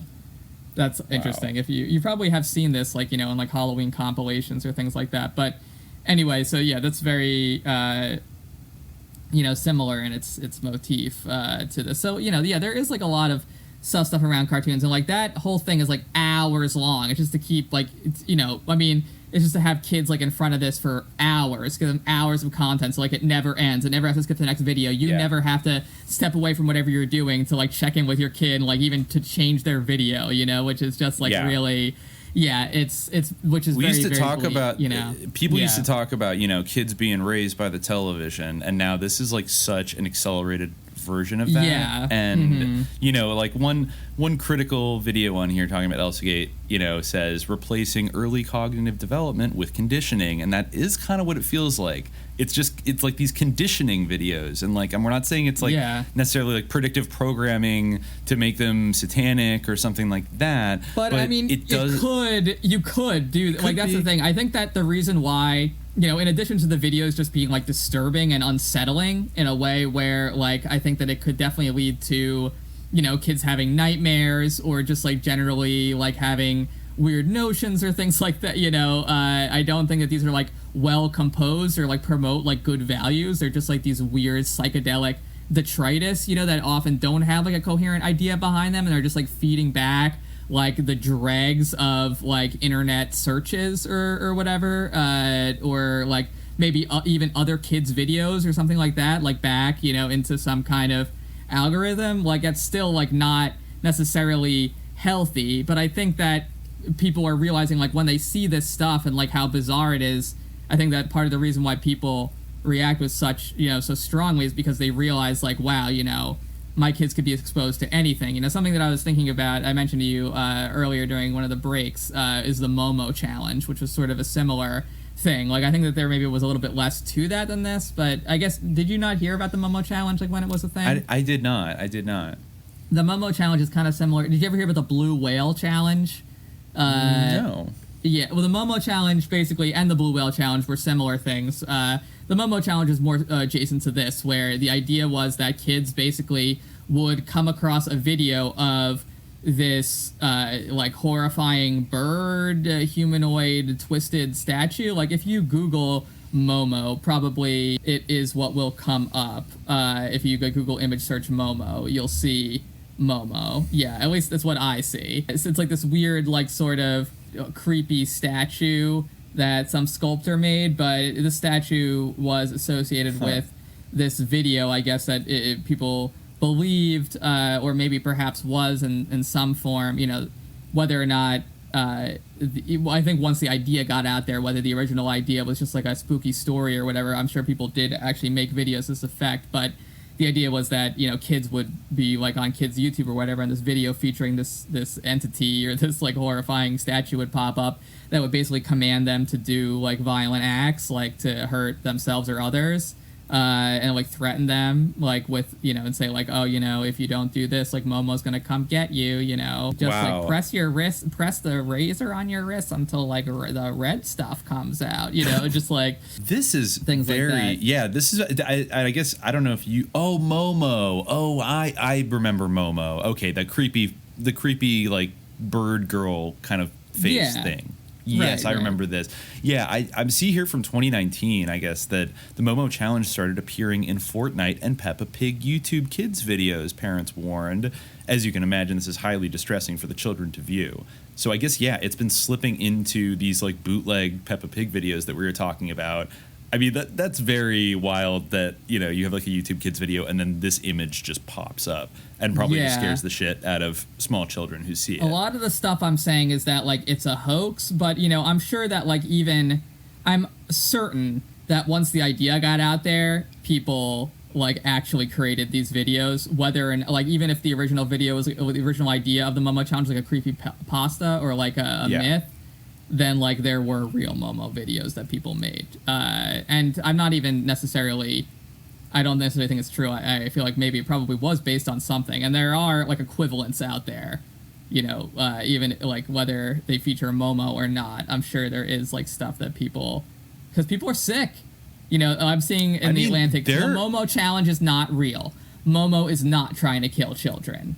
Just caping for Momo. Basically. Yeah, exactly. Why are you caping for Momo? Stop. Unlike, I read the blue whale one was a similar panic that spread in Russia in, I think, 2016. That basically, it starts contacting you and then eventually like leads you through these It's basically an ARG that leads you to the final stage is like them telling you to kill yourself. Mm-hmm, right. Yeah. But I'm seeing here in the Momo Challenge, like Wikipedia, that there are actually deaths associated with it, and a lot of other countries. The Philippines issued warnings to parents to be vigilant of their children's online activity after an 11-year-old boy died from apparent suicide by drug overdose, linking the incident to the viral challenge, although there was no official confirmation. In France, a group at the State Department was reviewing the situation daily. In late July 2018, that's weird, a complaint was filed in November by a father whose son committed suicide. In Germany, the police were only aware of mentions made in chain letters. They're asking the population to act prudently when faced with that kind of cell phone contact. The Luxembourg police confirmed one case in its territory, but no harm was caused. The Belgian prosecutor's office reported in 2018 that a 13-year-old boy had been the victim of the Momo Challenge and hung himself. Spain's national police warned people to stay away from new challenge applications that pop up on WhatsApp. Well, yeah, did that happen? Was he really a victim? Because, you know, I'm reading this kind of triggering Atlantic article right here that's telling me that Momo is not real and that it's actually dangerous to perpetuate the idea that Momo is real. Really? Yes. Interesting. Interesting. Yes. Benjamin Radford, a folklorist and research fellow at the Committee for Skeptic Inquiry, said these trends are part of a moral panic fueled by parents' fears and wanting to know what their kids are up to. But, I mean, even if that were true, like, would that moral panic be unjustified? Like, I mean, even if there weren't really everyone just made up Momo, like, if that got a parent to be, like, more vigilant about what their kid was watching on YouTube, I feel like that wouldn't be so bad. You know, if they were, like, unjustifiably afraid of a made-up Momo, which, you know, if that were true, you know, would that be so bad? Would that be dangerous? I don't think so. But that's, like, what they're seeing to say. Like, this whole Momo is making kids commit suicide is a digital version of playing Beatles records backwards to hear satanic messages, says Ben Collins, a journalist who covers misinformation. Maybe it is, and maybe that's why you should take it seriously. It says it does a real disservice to all the harmful stuff targeting children and teens on YouTube. Okay, so I don't understand, like, the idea that there's all this harmful stuff targeting children and teens on YouTube, but, like, it's the equivalent of, like, you know, for one, the Beatles do have all these static messages hidden backwards. No, yes. But I'm just saying, like, you know, to say, like, oh, this is outlandish, but there is a bunch of harmful stuff targeting kids and teens on YouTube. Like, well, I mean, I feel like it's not totally outlandish then. Like, well, You know, these are the same people that probably think that like their QAnon aunts should be forcibly medicated with like Thorazine and like locked in like a re-education camp or something because like they got brainwashed by like Trump online or brainwashed by Q. Like they have an easy time understanding it in that it's context. So weird how they like like for go some through reason Momo. Yeah, well, they like go through. Yeah, it almost makes me believe in Momo because they're like going through the weird motions of skepticism. But even at the end of this article, they're saying like, YouTube, like what many parents miss is that the platforms themselves often perpetuate harm. Their automated moderation systems fail to flag inappropriate content. Their skewed content recommendation algorithms promote extremist beliefs. They don't protect kids against cyberbullying from peers. They milk kids under the age of 13 for money and engagement, and they promote truly gruesome content. And then there's a link to like a wide article saying children's YouTube is still churning out blood, suicide, and cannibalism. So if you're linking to an article that says that, how is like, the idea of Momo so ridiculous and like a moral panic and horrible? I don't understand why they don't want to take it seriously. It's bizarre. I don't know. I mean, well, it's weird because it's cyberbullying, isn't it? Like a version of it? Well, even if there weren't like, any, I'd be interested to investigate the actual Momo suicide, but that did happen according to what you found. But I mean, it's almost like it's not real until it is in a way. Because I mean, Slender Man is something that I think was really unequivocally like not real. Like you would think, like I think most people up to a point were on board with the fact that Slender Man was like spooky fun. It wasn't real. But then there was that Slender Man murder. Yeah. So just saying, the divide between like real and fake is more porous than people think. It's exactly. And just to back up that anybody who's trying to like vox-plain away this phenomenon for the blue whale thing in Russia, they actually arrested 2 people who actually no 3 people were arrested. I don't think they were connected, but just listen to this. Like in 2016, Philip Budeikin, a 21-year-old former psychology student who was expelled from his university, claimed that he invented the game in 2013. He said his intention was to cleanse society by pushing persons to suicide whom he deemed as having no value. Although originally claiming innocence and stating he was, quote, just having fun, Budeikin was arrested and held in Kresty Prison, St. Petersburg, and in May 2016 pled guilty to inciting at least 16 teenage girls to commit suicide. He was later convicted on 2 counts of inciting suicide of a minor. And then in June 2017, postman Ilya Sidorov was arrested in Moscow, also accused of setting up a blue whale group to encourage children to self-harm and ultimately commit suicide. He claimed to have persuaded 32 children to join his group and follow commands. And in June 2018, Russian financial analyst Nikita Neranov was arrested for allegedly masterminding the blue whale game. Neranov is suspected of grooming 10 underage girls in order to bring them to suicide, 2 of which, age 14 and 17, are known to have survived.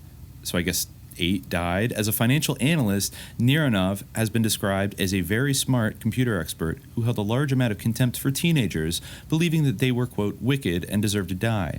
Police reports claim that Neranov's involvement in the Blue Whale game was his, quote, hobby.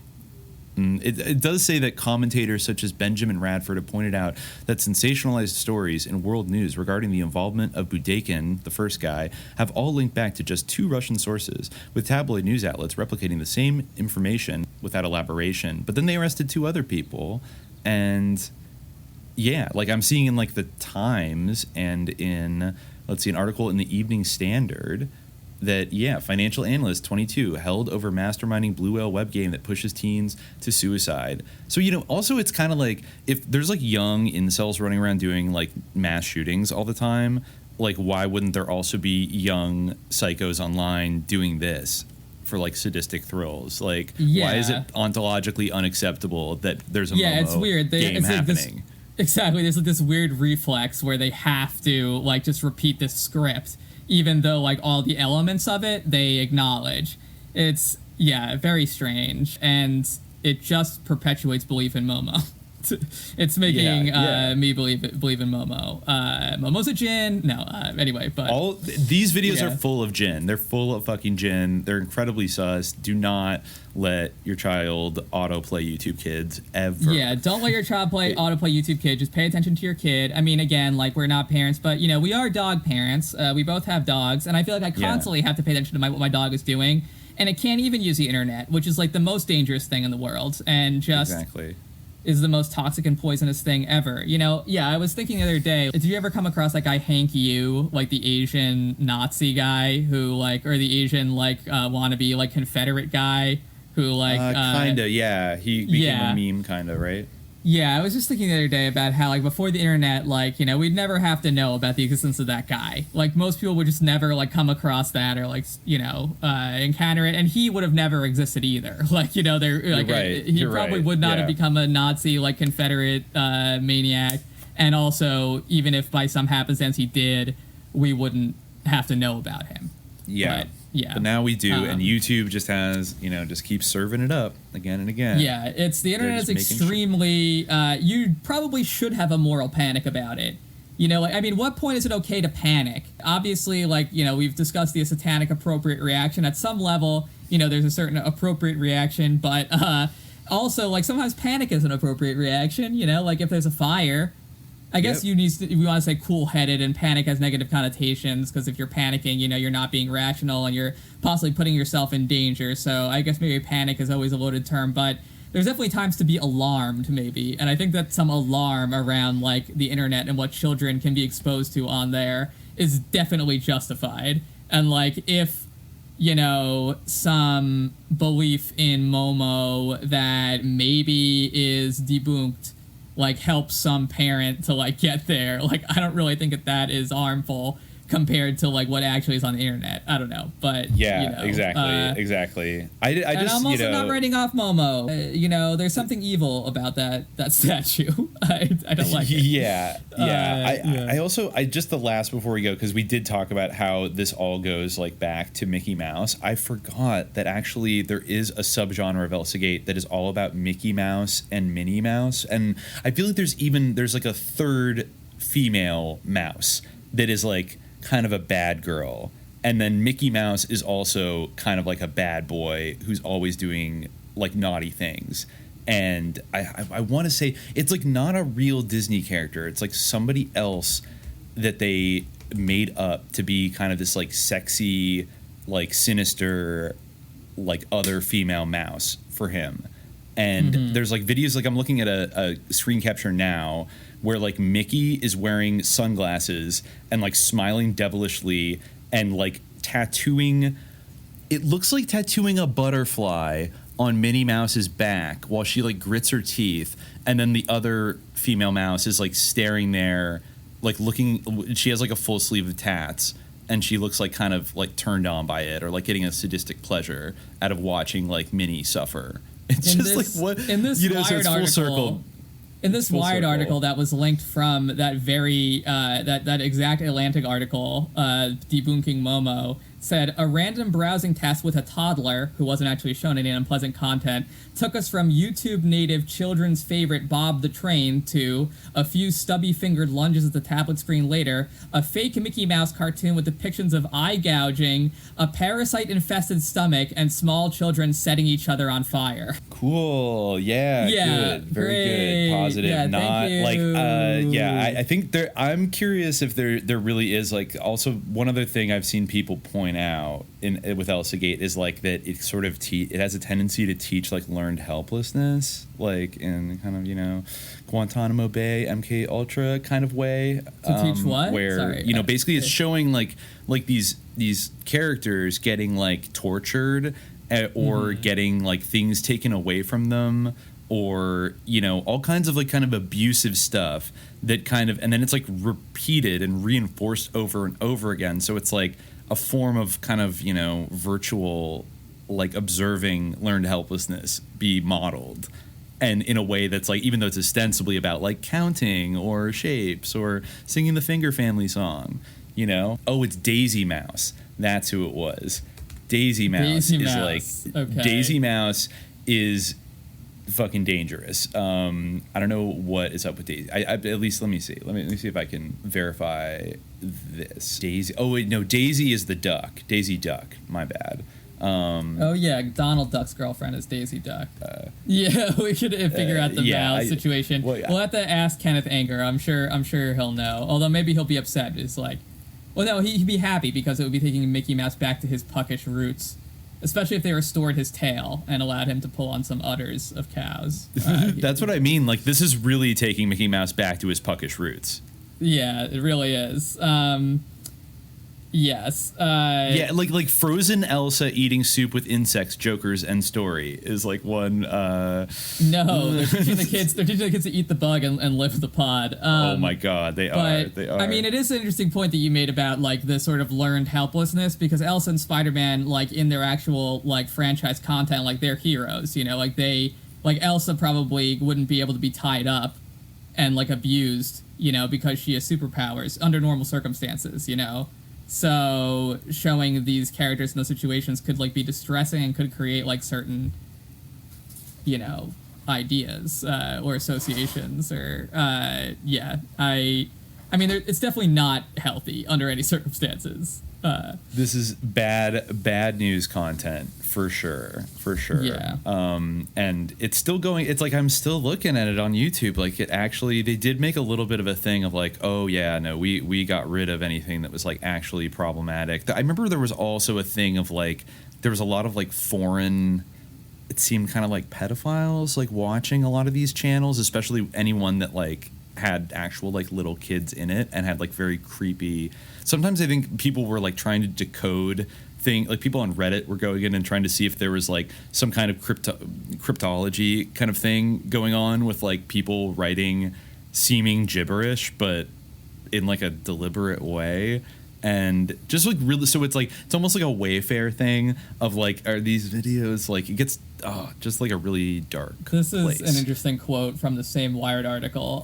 Recommendations are designed to optimize watch time. There is no reason that it shows content that is actually good for kids. It might sometimes, but if it does, it is coincidence, says former YouTube engineer Yulame Chaslot, who founded Algo Transparency, a project that aims to highlight and explain the impact of algorithms determining what we see online. Working at YouTube on recommendations, I felt I was the bad guy in Pinocchio, showing kids a colorful and fun world, but actually turning them into donkeys to maximize revenue. Sus. Huh. Yeah. It's probably scrambling people's brains. Wow, there's an episode about Peppa Pig being tricked into eating bacon. That's horrible. Oh my, they gave you meat as a clue. Yeah, oh my God. No, they gave you meat as a clue. They gave her meat as a clue. Yeah, it's my really God. just very, very awful. And yeah, so yeah, in conclusion, just if you have children, just don't let them use YouTube. I don't know. I was just don't let them use it. It's don't let like anybody in your life, unless you think they can handle it. Like you just surf on, you know, yeah. Yeah, it's really sad. Like, you know, I mean, I've heard that like YouTuber is the #1 job that like kids want to have when asked now. You know, like when I was a kid, it was like astronaut or what if fireman, like police, like, you know, which is bad in of itself. Like kids like want to be cops, like, but. You know, I almost feel like, as bad as that is, it's more upsetting that they want to be YouTubers. Yeah, that means that they're imbibing YouTube and like experiencing the world through YouTube, and I just don't. And they aspire to just like be content creators who just like are endlessly exploited and like at the behest of like, you know, their audience, and have to, you know, get reviews calling them CIA. It's not a life for anybody, you know. I do appreciate that review, so that we were doing the CIA's work for free, because that means that we're not actually being paid by the CIA. So that's something. Yeah, good point. So, and they did give us actually 2 stars. So I guess if we actually were working for the CIA, then we would get 1, maybe. We would get a 1. I would hope so, but you know we're not. So okay, yeah. I noticed that actually. You know what? One more thing, their username, not to put them on blast, but their username is I'm a dog. You know, maybe the reason why they're upset isn't because of our comments about China. Maybe it's because of our Dogman episode. Oh, we don't understand the real imperialism against the Yes, exactly. As a subject in the imperial core of human civilization, you have been inculcated since birth in these baseline cultural assumptions of the Cold War propaganda in the Cold War between human and Dogman. Sorry. Dogman here. I think this is a little problematic. Hey, Dogman here. You're doing the CIA's work for free. Anyway. No investigation. Yeah. No Yeah, investigation. exactly. Yeah. If you don't sniff no around, investigation. you have no right to speak. Googling Dogman doesn't count. You need to sit with our elders and learn directly from us. But anyway, yeah. All right. Well, I'm excited to have some Dogman listeners. Yeah, no, it's nice. Cool I'm glad feeling. that, I'm glad that he gave it a shot, I'm glad we're reaching them out there in the woods of Wisconsin. Yeah, or Skinwalker Ranch or some valley in Utah. Yeah, Skinwalker Ranch, exactly. Yeah. Yeah. But I think we can leave it there for now. And yeah, we made it through 7 questions, but we'll make it through a fair amount. We're gonna return, I think, to the next part of this, which I think will become increasingly common. It's becoming more common to do 2-part Q&As than to do 1-part Q&As at this point. We just can't help it. I felt like we committed to doing all these questions. The podcast is growing, which is good, but it's becoming the questions aspect. Is becoming quite an undertaking, but we're still committed to it. For now, we can keep it going. Just might definitely. Be a little slower. Yeah, well, depending on how long the podcast goes, we'll eventually get through it. We might, if we do it for the rest of our lives, then we might die before we get to the last question. But that's not true. really our fault. Never ending. Mm-hmm. Yeah, exactly. Most of them are evergreen, though, so that's good. Yeah. So we'll be back next time with more Grotto questions. And until that time, dear listeners, stay vigilant.